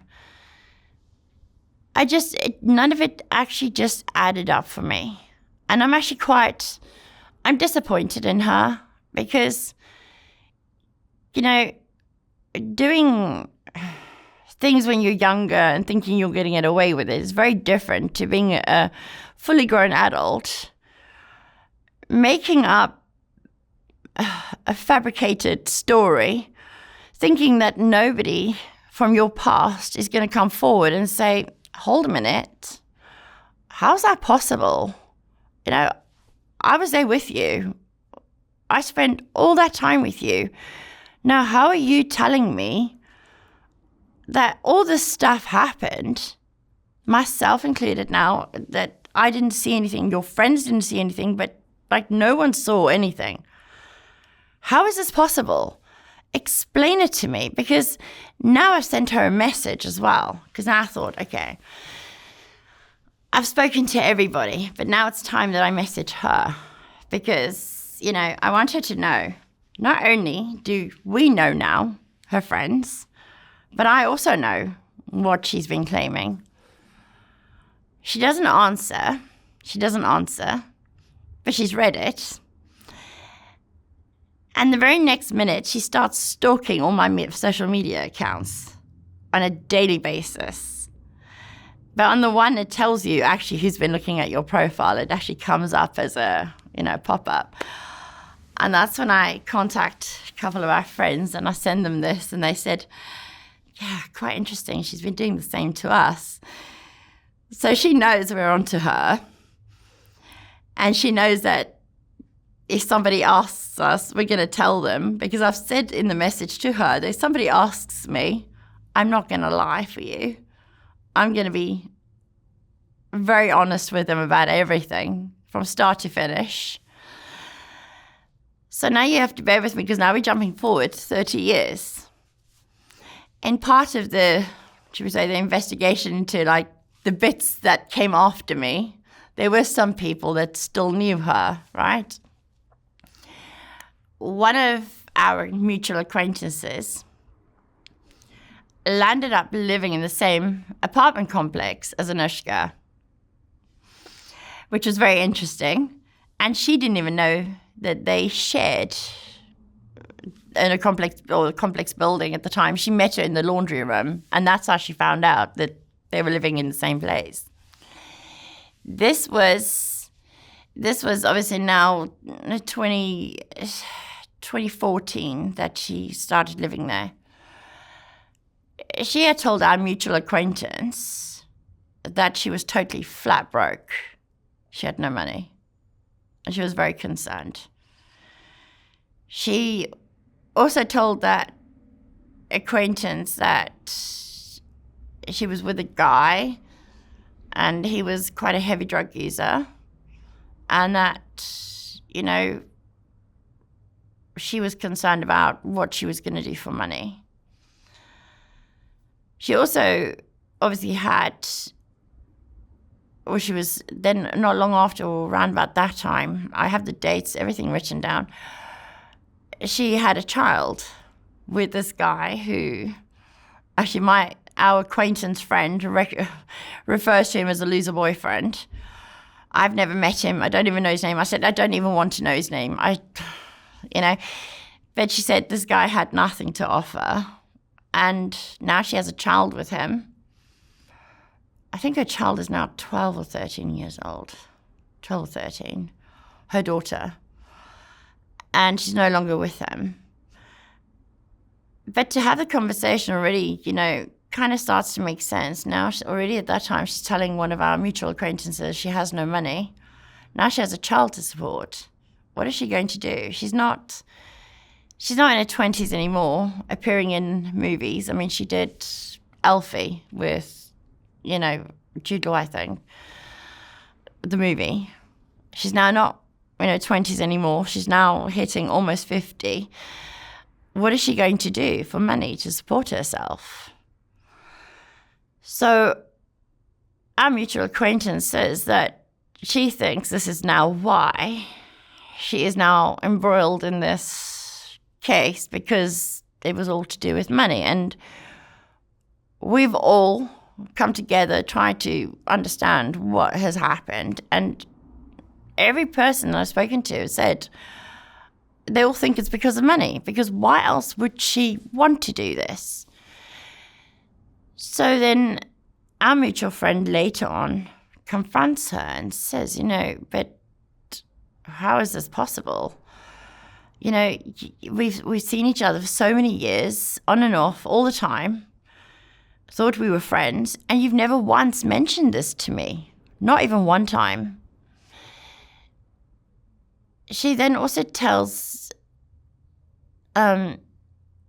this mutual friend that, she's now sober and clean. And our mutual friend is now also obviously questioning this, because if you're sober and clean and you were a really heavy drug and alcohol user, why would you then go and be in a relationship with somebody who is a full-blown drug addict? If you're trying to stay clean, why would you enter into a relationship with someone like that? Because the chances of you slipping back into drug use, abusing alcohol, is far higher if you're dating someone, and someone who's around that all the time, you're more prone to slip into your old ways, right? So we're really questioning, her choices by being with this man. So our mutual friend also then points out something to me about, a timeline here. She said, because when we were speaking to Ghislaine Maxwell's attorney, and look, I'm not sticking up for Ghislaine Maxwell, at the end of the day, I don't know what they've accused her of, the depth of whatever she did.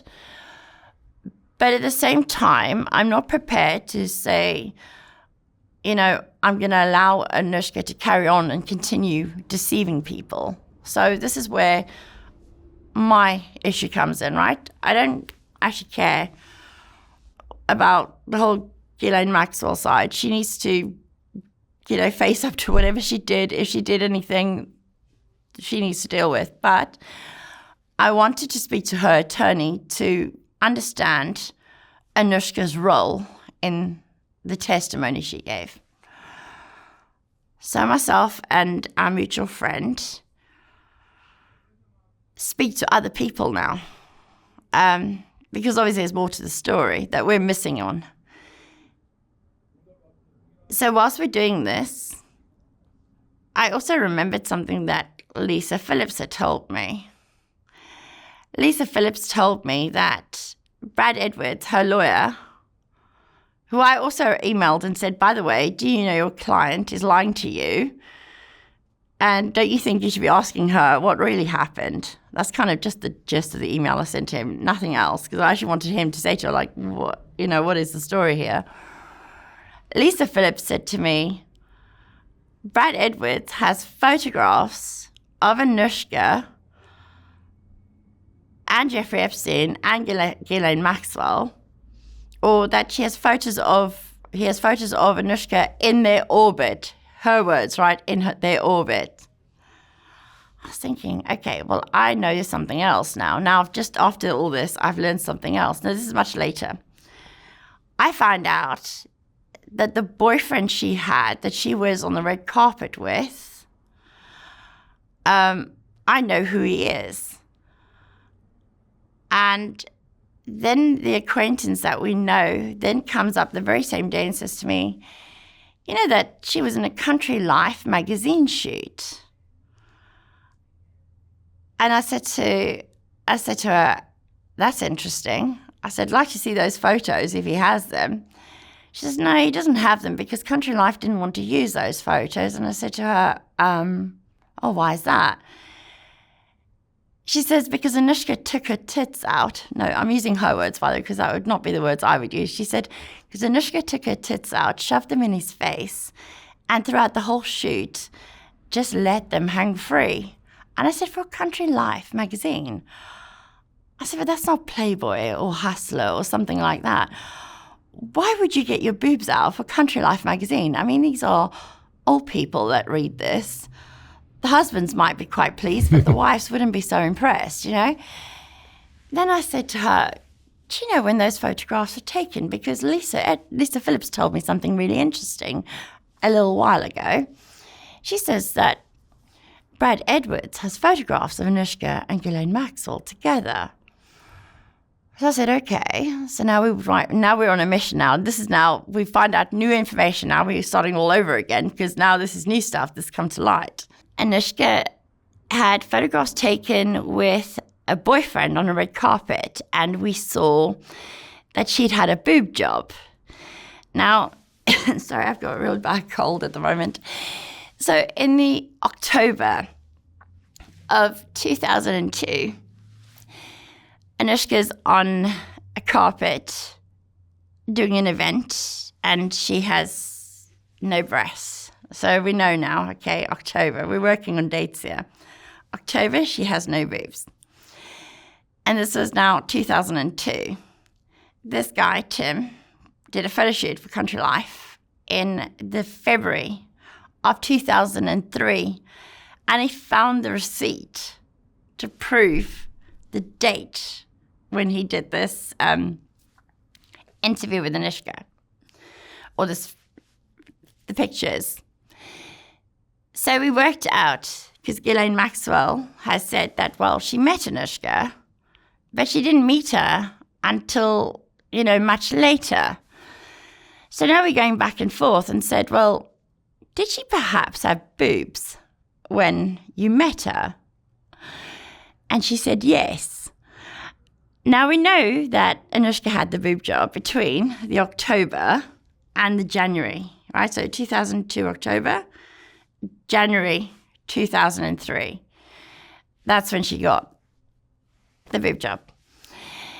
So we know that if she does have photographs, none of those photographs are going to be of her with a flat chest, because she lost the jackets with the shoulder pads. Once she had that boob job, those jackets were gone, never to be seen again. And then she had them all hanging out for the whole world to see. Even as far as that premiere of Charlie and the Chocolate Factory, I think that was 2004, where her boobs literally popped out of her top. at an event where children would be, like fully exposed on the red carpet, which I was quite horrified to see, actually, because I was thinking, I'm a mom, I've got children, and there's this girl got her boobs out. It's supposed to be like a family event, and all these kids are around, and here's Anushka with her breasts out. So we worked out that we know when this man had dated another friend, or should we say that a friend of mine or acquaintance of mine knew her, and she knows him, and we know when they broke up. So we knew when their relationship had ended, and then when Anushka's relationship with him started. When that relationship started, she was seen out and about with him publicly and photographed multiple times. This man, this is where the important part comes now, this man has told the attorneys that he was the one that took Anushka to the party in 2003 where she met Ghislaine Maxwell finally.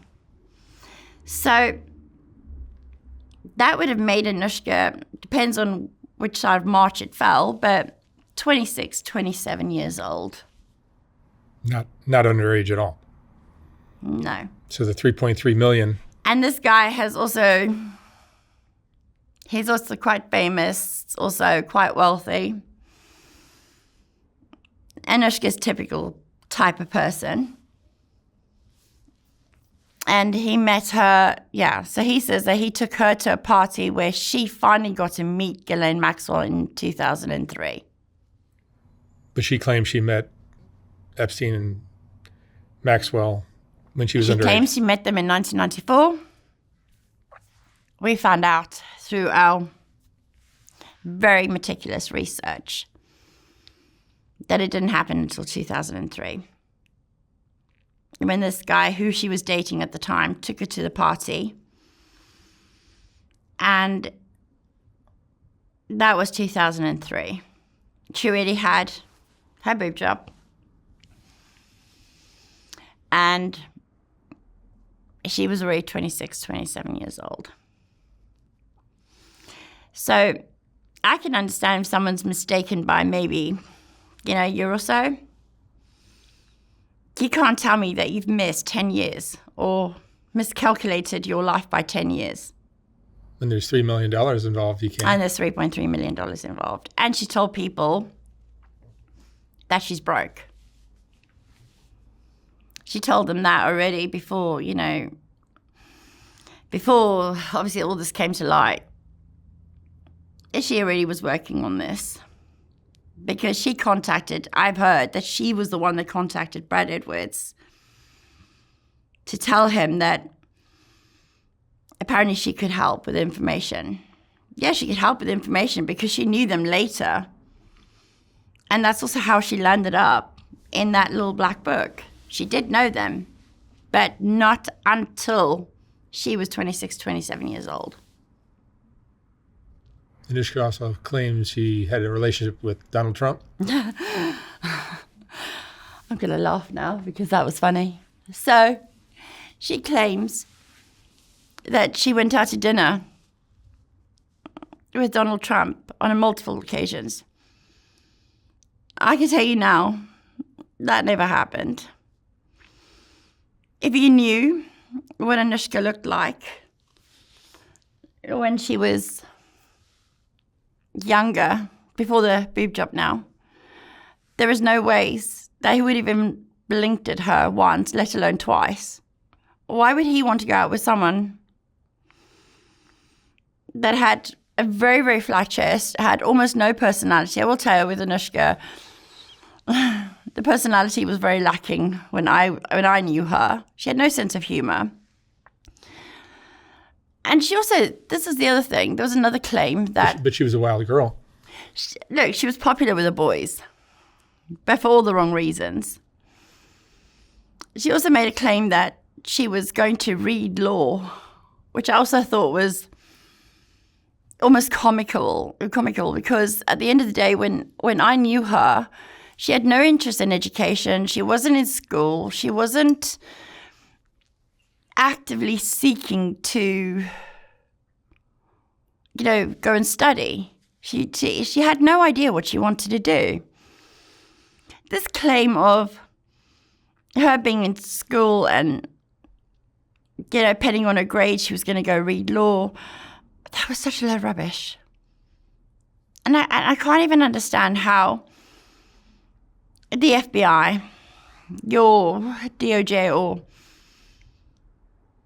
any of these people didn't just do a little bit of digging. I only scratched the surface. Okay, I already had the facts from, that time period. But on the rest, I'd only scratched the surface and managed to get a lot of the truth and the facts and, work out, what she had done after our friendship by talking to other friends.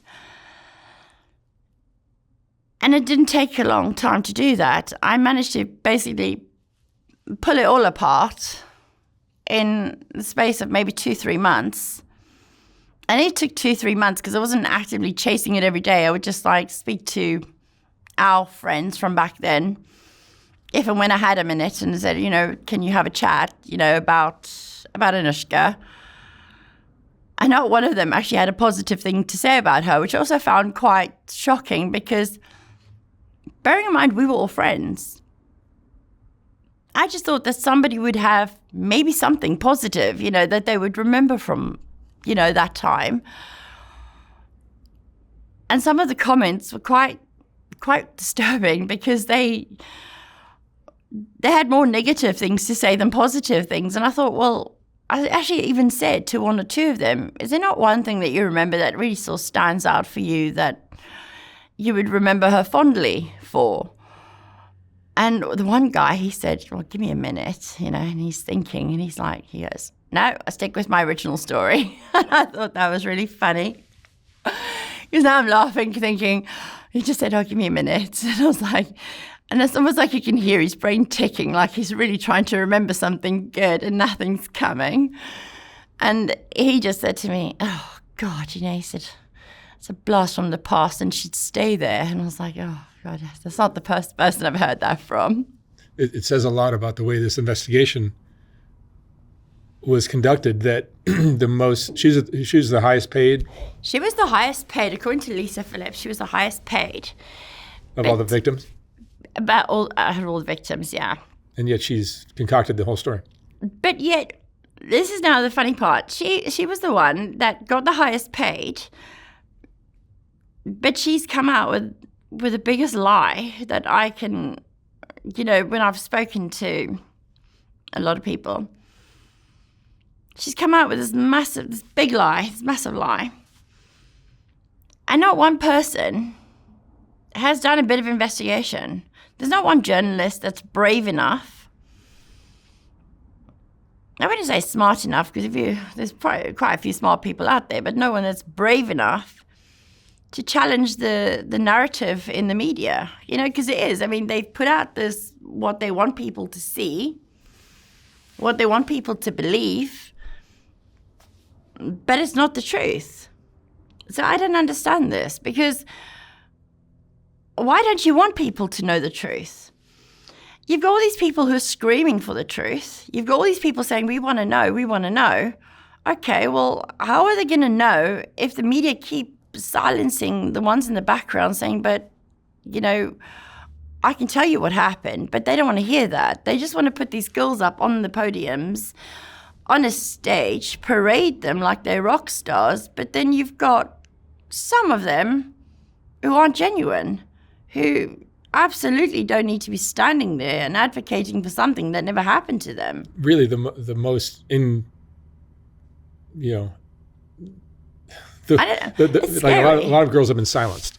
I've heard. So in my poking, my gentle scratching to find out, the rest, I've heard so many stories of girls, and I actually believe I believe what they say, because you can actually feel that I know what they've gone through, because I've been through that. So I get that raw, that pain. It's a very different kind of pain. And when I've spoken to them, I've heard it, I felt it. Those girls aren't standing on podiums. They aren't standing screaming at the top of Congress steps, I'm a victim, okay. Well, when I look at Anushka, I have so many questions, because if she has managed to pull off this fraud to the point that she has, because now she's taken money that she was never entitled to, because she wasn't a teenage victim. How many of the others are not being honest and telling the truth? Now, I'm not going to say too much now about those names, because my other friend is still poking. So we're getting to the bottom slowly, but it's been quite a challenge.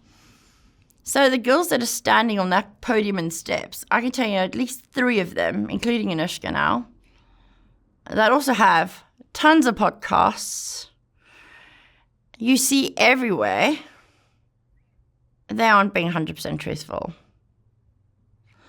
They are also putting out their stories, but if you go back on their original statements, then a couple of years ago, their statements that they did then, and then you hear their stories now, that story has changed so much that it's not even close to what they told people originally. It's so far, apart, the story. It could be literally about somebody else that they're talking about. Their stories have changed multiple times that you wouldn't even think that you're talking to the same person or about the same person. And those are the girls that are standing up on the podiums, behind the microphones, telling the world their stories. There's some other questions that I have as well relating to these girls and their stories. The FBI obviously took their statements. They obviously interviewed them. Why aren't they kind of asking more questions now? But why has your story changed so drastically since the time we spoke to you? Because the way I see it is, if your story has changed that much, then how much of the original story was actually true? And I'm not trying to, make or discredit the victims, because there are some real, genuine victims. But the ones that are lying, or the ones that are being untruthful, they need to be looked at, because there's some girls that are standing on that podium, one in particular, who was actually someone who trafficked these girls. So she wasn't actually a victim, really. She was actually a conspirator. She helped. She was complicit in committing the crime. Now, I see this girl on her podcasts and I see her interviews, and I feel, I've never personally met her. I have actually spoken to her, and I'm outraged. Not even just a little bit upset, but I'm outraged, because I've spoken to some of the girls that she trafficked, and she also drugged them, because they've told the FBI her role. And yet the public comment on her podcast saying, "Bless you, I feel so sorry for you, and oh, so sad, my heart breaks for you." And on one of them, I actually said, "Cry me a river," because I was reading those comments, knowing what her role was, and there wasn't just one or two girls that told me what her role was. There was multiple females that told me what her role was. They didn't know I was talking to that person and that person, so they told me independently of knowing that I was talking to the others. And they told me exactly what she did, what her role was, and how long she did it for. And there she's on these podcasts. She's standing there at Congress talking to representatives like she's a victim. I'm sorry, but in what world do we live in that trafficking another girl to somebody to be harmed in that way is okay? That's not freaking Survivor Sisters. This Survivor Sisters thing, it outrages me. You've got a couple of people who are liars, and then you've got a girl who actually trafficked and harmed other girls, also standing amongst them. I don't think that's right. We're all being played. We are. I mean, do you know when I originally, obviously, I never read the files. Also, I have no interest in reading any of the files. It's not something that I'm interested in doing. But I don't like being lied to or deceived. And I don't like the wool being pulled over my eyes. I feel like the public and the people are literally being lied to. They want to portray these girls with a certain image, and so far they've gotten away with it. But what about the girls that are real and are genuine, who are being silenced in the background, right? And this is another thing I didn't know. So unless you sign something to say that, and you agree to this, that you are in support of Virginia Giuffre, they will never allow you to talk publicly. What is that all about? I find that quite disturbing too. So you're a victim. You're as entitled as those girls who are standing up, speaking publicly. You are as entitled to go and do that in your own right as, as a human. You're allowed to tell your story and speak your piece, surely. I mean, you guys are more for freedom of speech in this country than in the UK or in most places of the world. I interviewed Rena. Yes, I know Rena. Rena's so sweet. One of the Epstein victims, probably about a month ago, posted her video, and the second, I guess the word got out that I had interviewed her, so everyone was expecting that video to appear, and when it did, instantly the comment section was just inundated. And I mean, I had to block and delete like well over 1,000 comments. And it really wasn't that wildly viewed a video, but the comments were insanely. It's like there was a team or maybe an AI team of somebody creating negative comments to discredit her. And you know what? In the conversation that I had with Lisa, I believe because she said negative things about Virginia Giuffre. Yeah. So I've heard, and she's told me her story, and then I've also heard a very, very similar story from somebody who doesn't speak to Rena. And their stories are very similar in what they experienced. But the thing is, though, so those girls who don't support Virginia or any of her claims or anything like that, they've been put in the background and always hidden away because they want to make sure that what people are seeing in the media is what they want them to believe. And I don't think that's right. At the end of the day, people may be getting more truth and facts if everybody did have a chance equally to voice what they went through, what they experienced. And it was all on a fair playing field, but right now it's not. There are a group of girls that they've put out in the front, and they're using them as poster children. Now, the reason why I came and agreed to speak with you is because there were some things that really outraged me about all this. So obviously we did our poking, the friends group from back then. And we all stayed very quiet, and we were, taking it all in, thinking like, what next, We then see that she's on the poster for Harrods victims.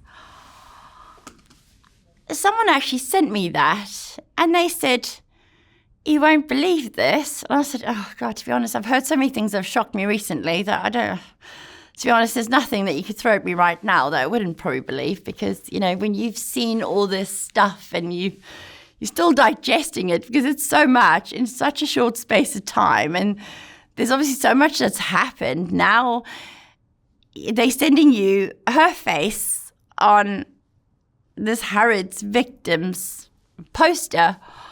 I was like, you what? I was like, why is she on a poster for the Harrods victims now? Is she going to claim that she was a Harrods victim next? Because that's what I'm thinking now. Because why is she on the poster? And, I mean, I haven't heard that she's claimed to be a Harrods victim as well, but, it's like, what next? You know, nothing surprised me. You know, there's nothing that can surprise me at this stage. And obviously, because we know she's lied, we know that she's been deceptive, we know that she's done all these things. I was waiting for something else to come out with regards to Harrods now with her, because obviously she also lived in London for a time. And that's when I got really upset, because now I'm hearing that she's getting paid to be the poster child there too. And I'm thinking to myself, she's already made money on the lie, you know, to claim this 3.3. Now I'm hearing she's making money out of this and this and this, and all to do with, based on this lie, right? That she's underage. She's underage, and, you know, she was trafficked. And now she's not just on this side, you know, making money and benefiting and, you know, financially gaining on this side from the lie, but now she's in Europe with, like I said, the Harrods victims, now also monetizing that. Now, where's the line? Where does it stop? You know? Because, so there's a number of people that I know who were friends with her, and she's blocked all of them, by the way. She knows who they are, who've actually called her out publicly on their Instagram pages that have said, "Anushka, we know what you're up to, and we're onto you." The minute they speak out, she blocks them. She blocks them. It'll be interesting to see the comments on this video. She hasn't blocked me yet. So I find that quite interesting, because I've probably been the more vocal one, but she's blocked all of them, but she hasn't blocked me. But yet she's spying on my social media accounts, because I've actually screenshotted it and said to our friends, "But she hasn't blocked me yet, but why she blocked you?" And they go, "That's interesting. Like, we want to know why she's blocked us and why she hasn't blocked you," because they've actually been, okay, besides one, she was quite vocal, but all the other people she's blocked. But she's also blocked another one of our friends who's been quite vocal publicly to say to her, like, you know, "Anushka, stop lying." So it's only been the two of us that have been really vocal about this. But she's blocked her and she hasn't blocked me yet. But she will probably now. But it's fine. We already have our facts. We already know the truth. So like I said, a number of people, so 5 or more, I don't know where she is now, but it was definitely 5 the last time I checked, but it might be a lot more now, have all given statements to the court to give their versions of the truth about Anushka. And the investigators don't seem very interested in the truth. And I've got other stories that I can't share right now that I've... So you're a bit like me. So I know so much more. But because I know it's at the moment it's sealed and it's, you know, it's being dealt with, I want to tell you everything. But it's difficult because we're kind of a little bit restricted on what we're allowed to say because it's still under investigation. And there are girls that are also being investigated. But I think that the FBI were very sloppy. I think they were very negligent in their investigation. I don't even know if they're sloppy. I just know that important information was not shared. shared. Important information was not shared. But look, I've told you I've never seen the files, right? So I've never had any interest in the files. But the way I see it, they dumped all these files the way they did to cause hysteria. Like, everyone went hysterical when this stuff came out. I mean, it was everywhere, and people were going crazy. So by doing what they did, they distracted everybody from some really important truths that they should have rather been looking at, because now they've dumped all these files in one go.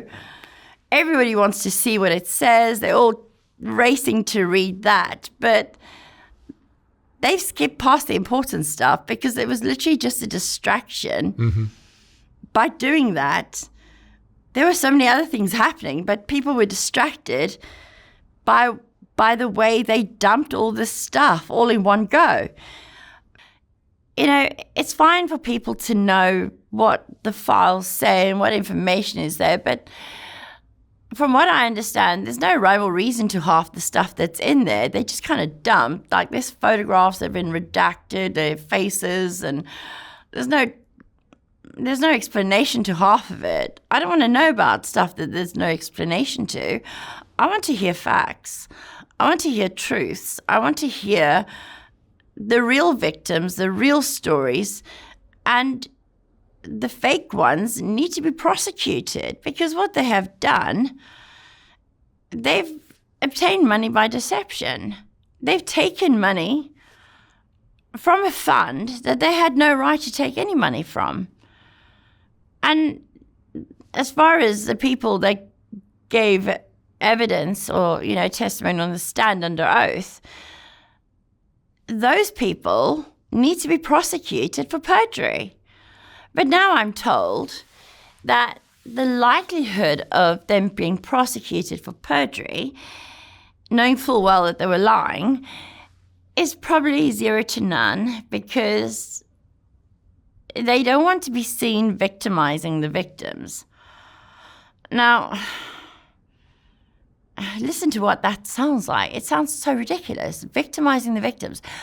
How can you victimize somebody who was never a victim to start with? Now think about that for a second. They don't want to victimize the victims, but if you are a fraud and you are lying and you were not being truthful, how are you victimizing a victim when they were never a victim? How does that make sense to you?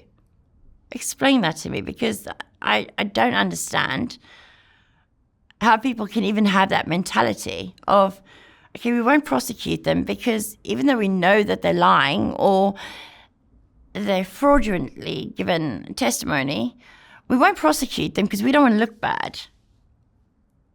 That's not right, surely.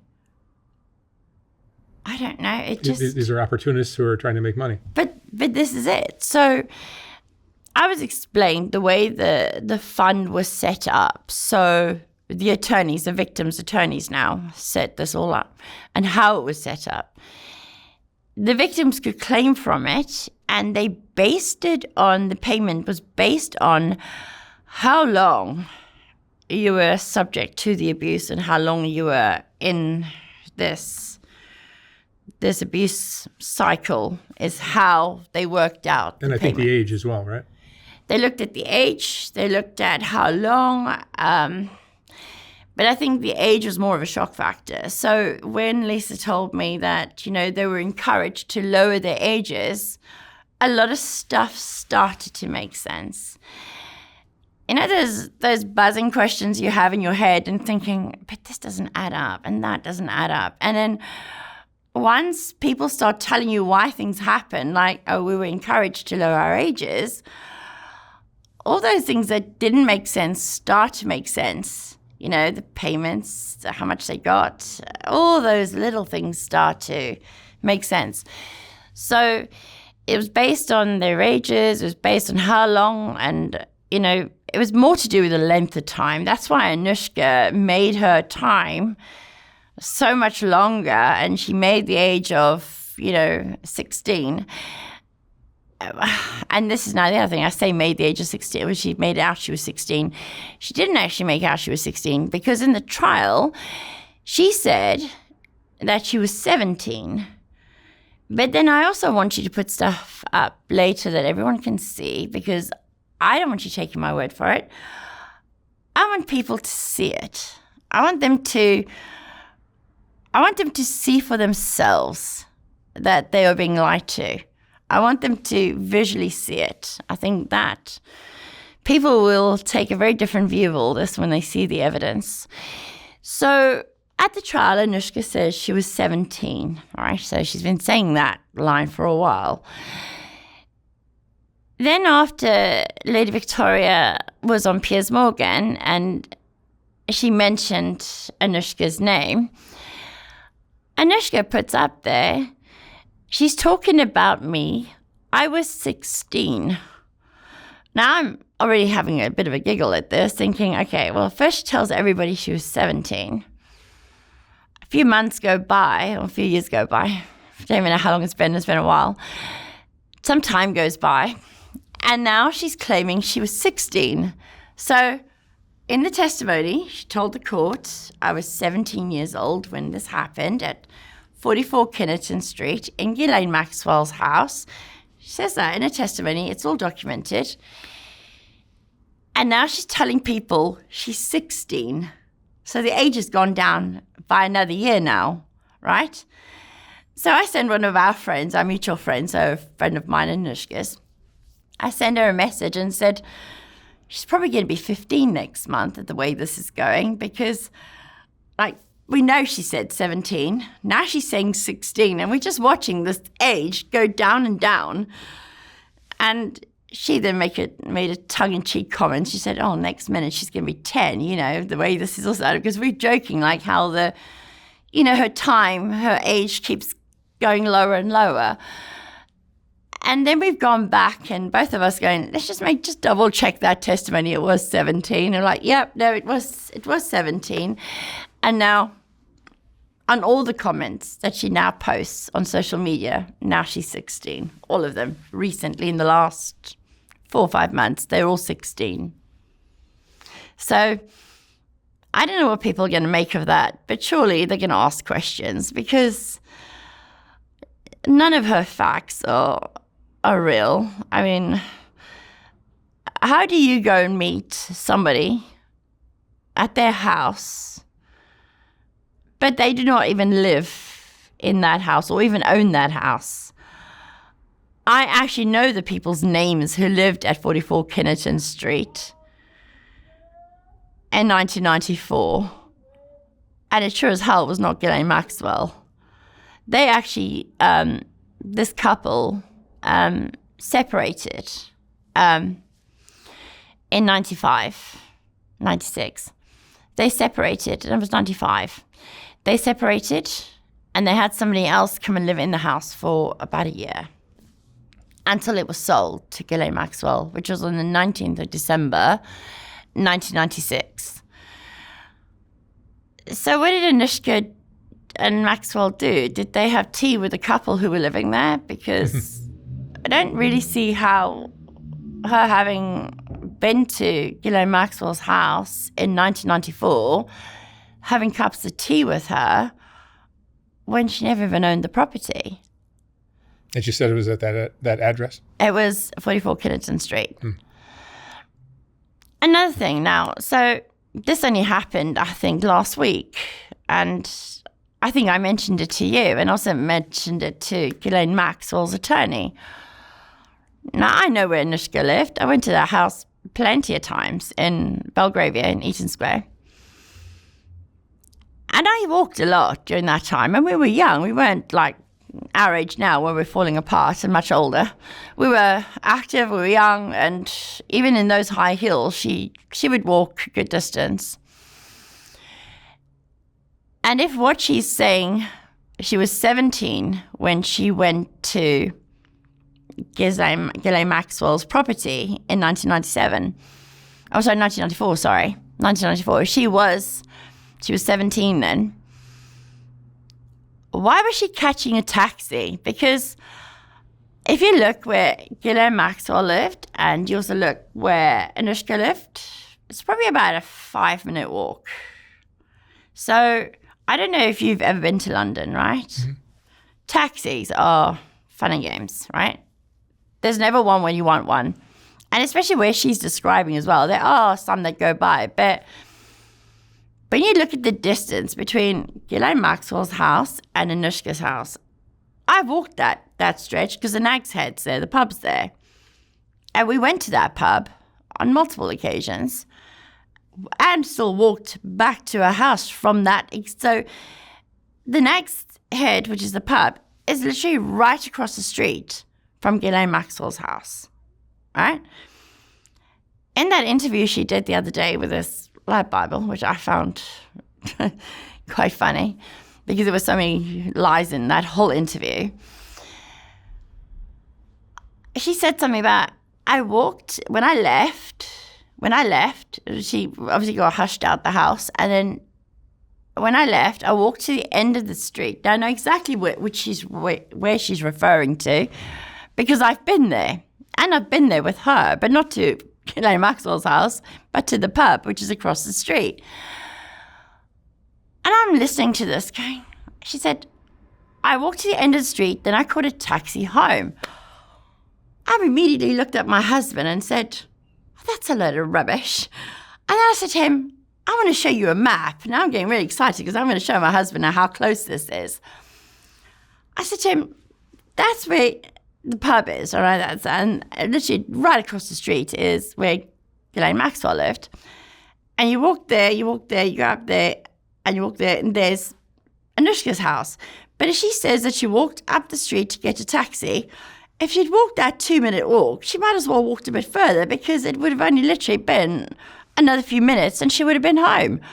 Why is she getting a taxi from Ghislaine Maxwell's house to her house, bearing in mind the distance, right?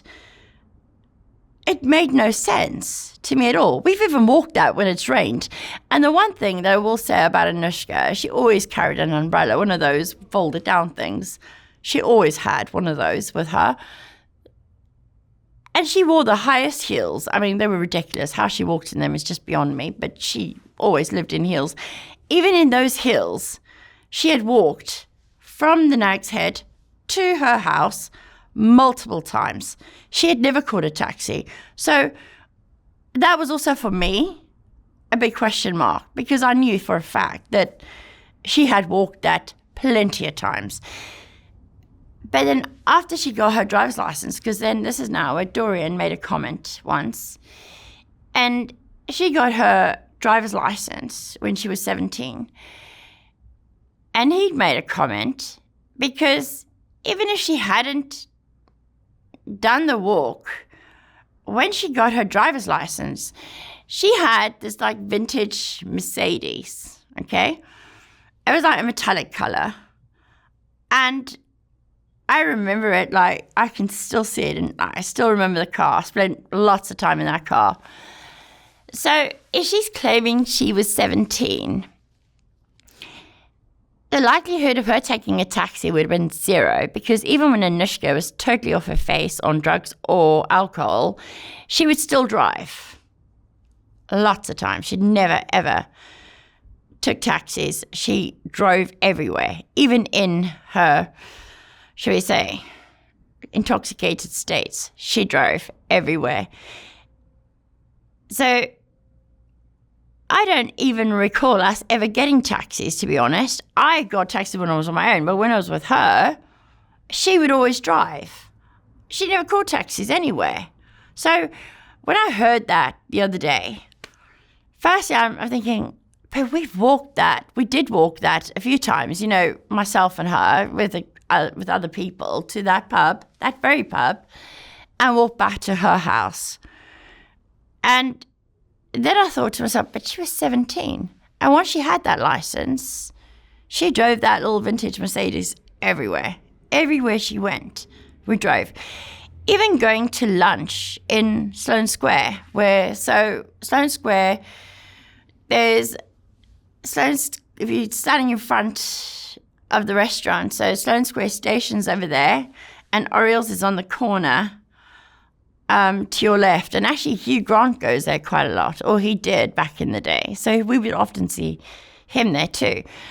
And I'd forgotten that he went there until actually one of my other friends reminded me. She said, because somebody else had told me, oh, that's sweet. And I said, you know what? I forgot about that. But I'm not somebody that stalks celebrities or follows it. You know, I mean, if you see them, you're just like, oh, hi. You know, it's like a normal thing in London.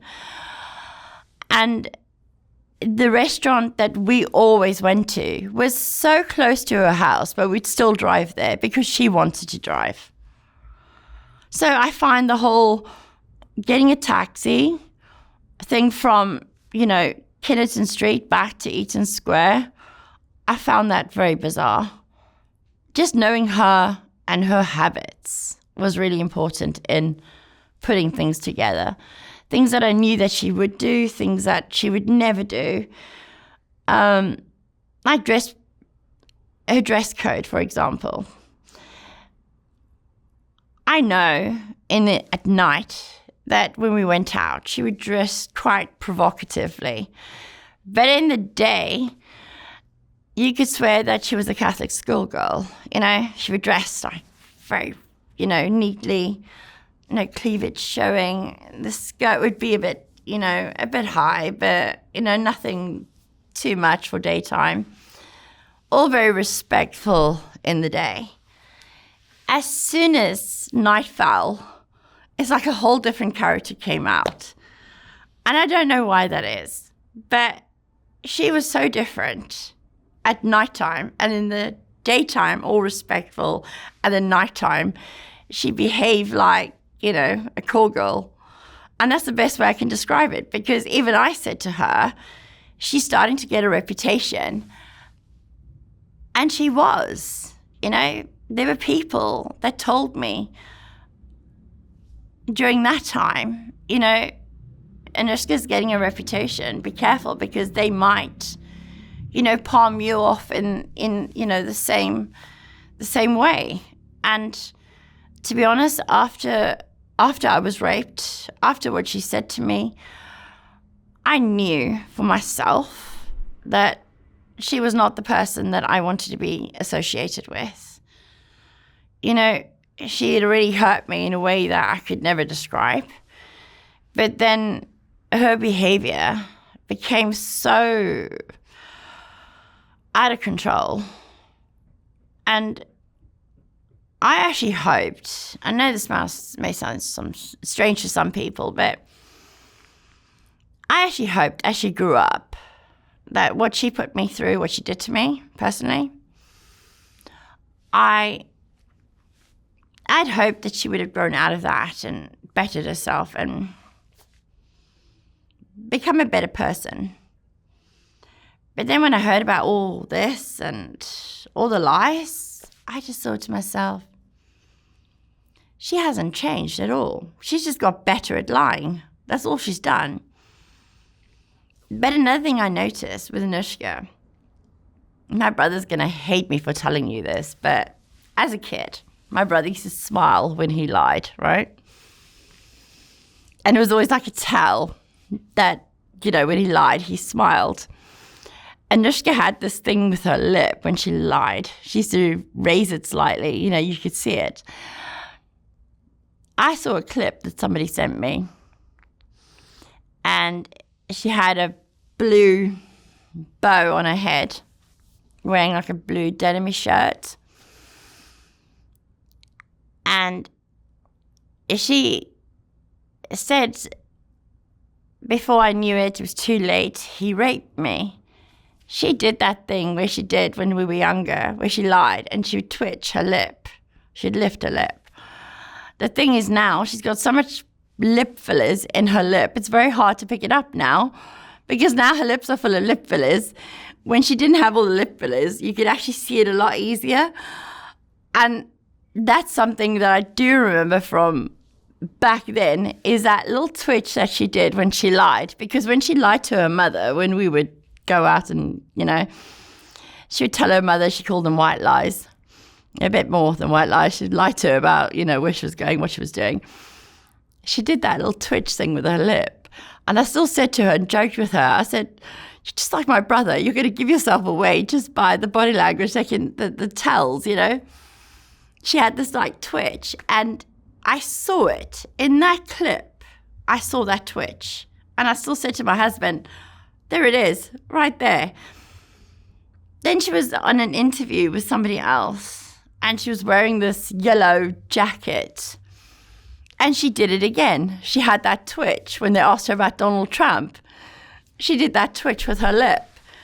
And that's why I knew as well that she's talking rubbish about Donald Trump, because that was her tell of lying, is that twitch in the lip. And I actually thought, you know what, I actually forgot about the twitch until I said to my husband, there it is. I said, that little thing that I told you she used to do, just like my brother did, you know, with the smiling, her thing was the twitch. I said to him, there she does it again. So it became like a bit of a comical thing in our house. My husband was like, oh, I can see it now. I see the twitch. Because obviously now he didn't know about that. So when I told him, now he's not listening to what she's saying, but he's watching her mouth the whole time. And then obviously, you know, it came out like he was like, I see it now. So, but like I said, you know, I've done my bit as far as, you know, giving a statement. The other people have also given statements. And it was quite funny because we weren't shown each other's statements until we'd all finished them. So no one could, you know, impact the other one's statements. So it was all done that, you know, is all independent. And the one thing that I noticed, when everybody had finished their statements, then we got an opportunity to see what everybody had written after it had been given in and signed and sealed.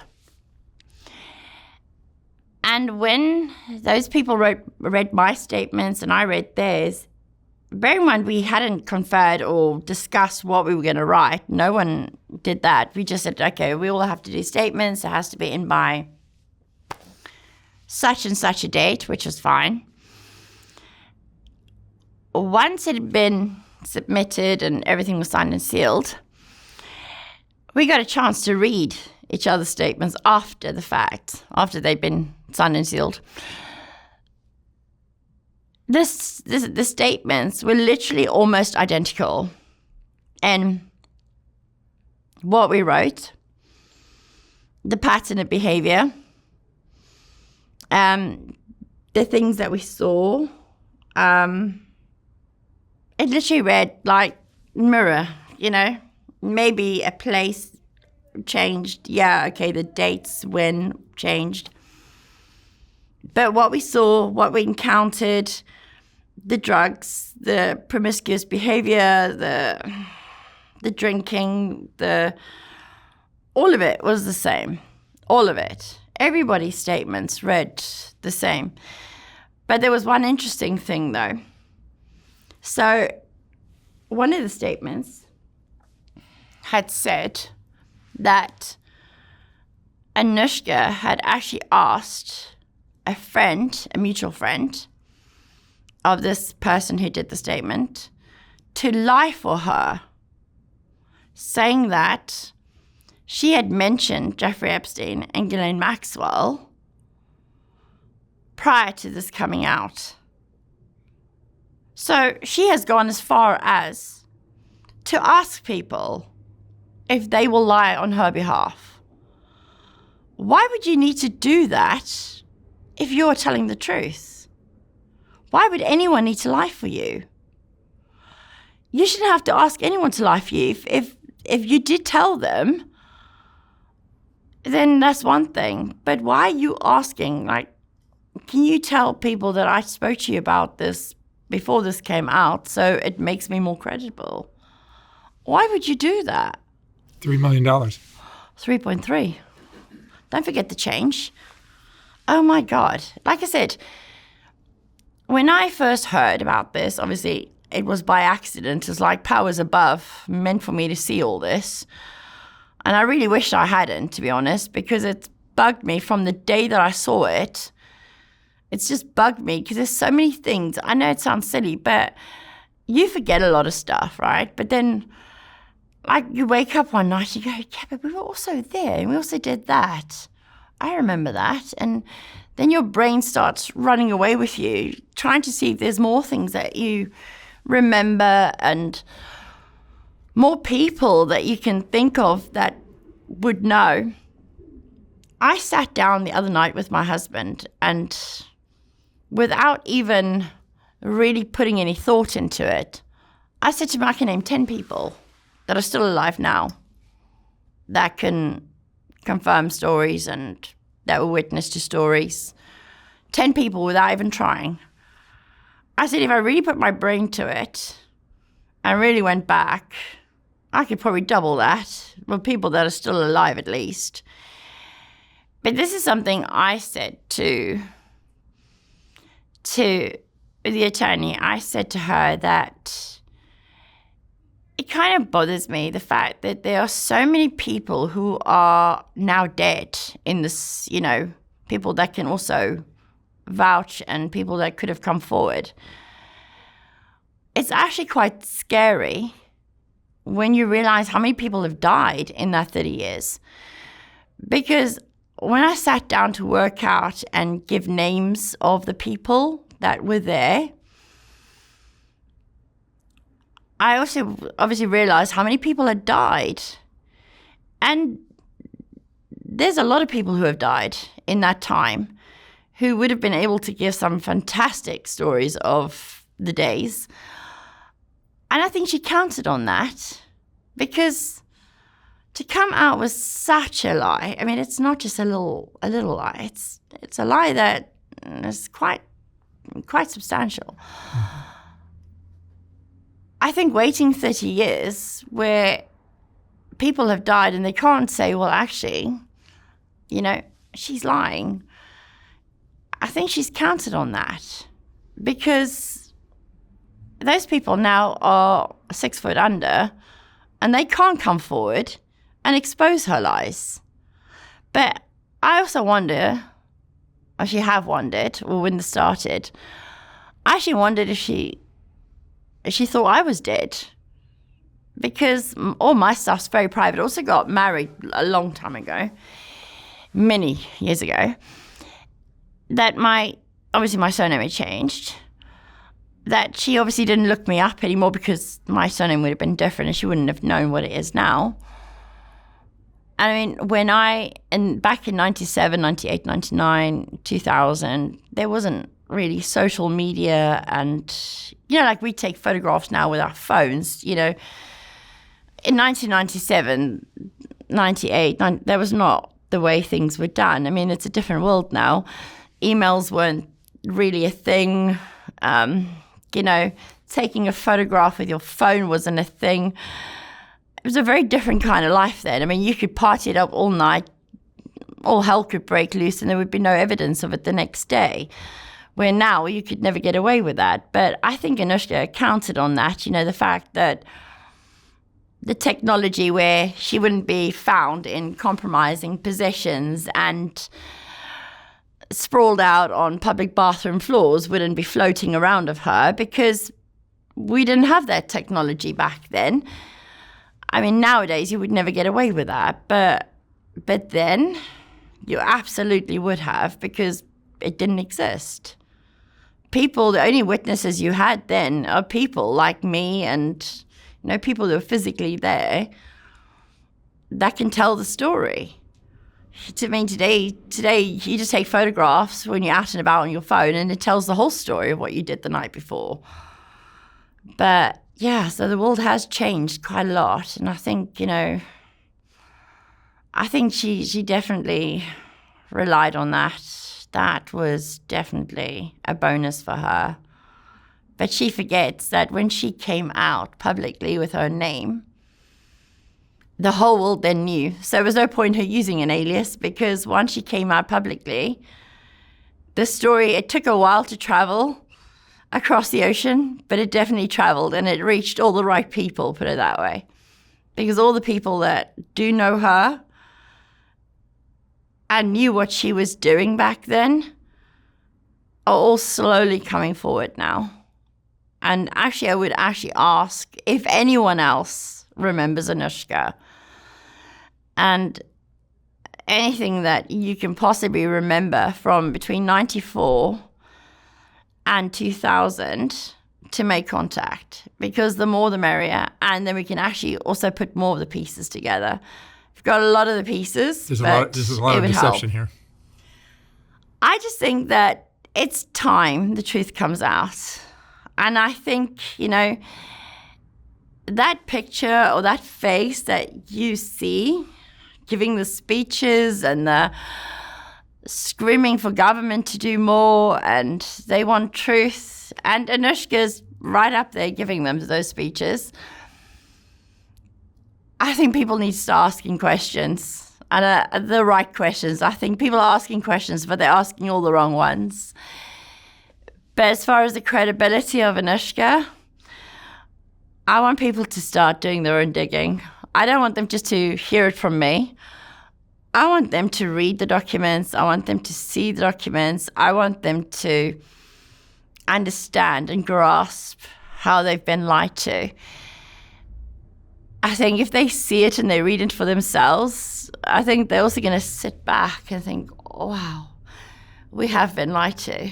And if we've been lied to with just one individual, how many other people are also lying, and how many other people are deceiving the rest of the world? Because every time they stand up at the podium or they stand in front of Congress and some representative that they've talked to, oh my God, there's so many of them as well.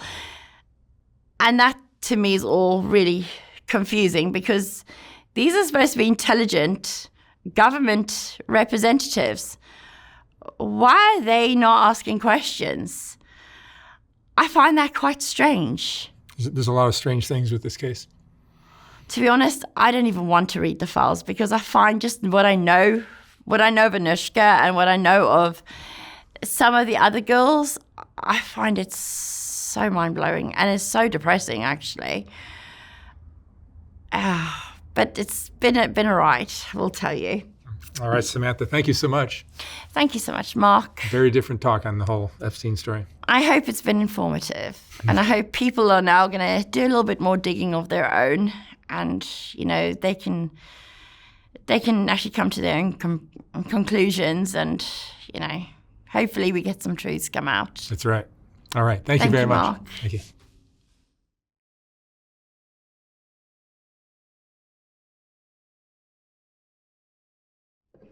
So obviously, with some of the victims that, wanted to meet up with the royal family when they came here, the royal family don't want that publicity. They're trying to distance themselves from the whole scandal, and, they don't want to be embroiled in it.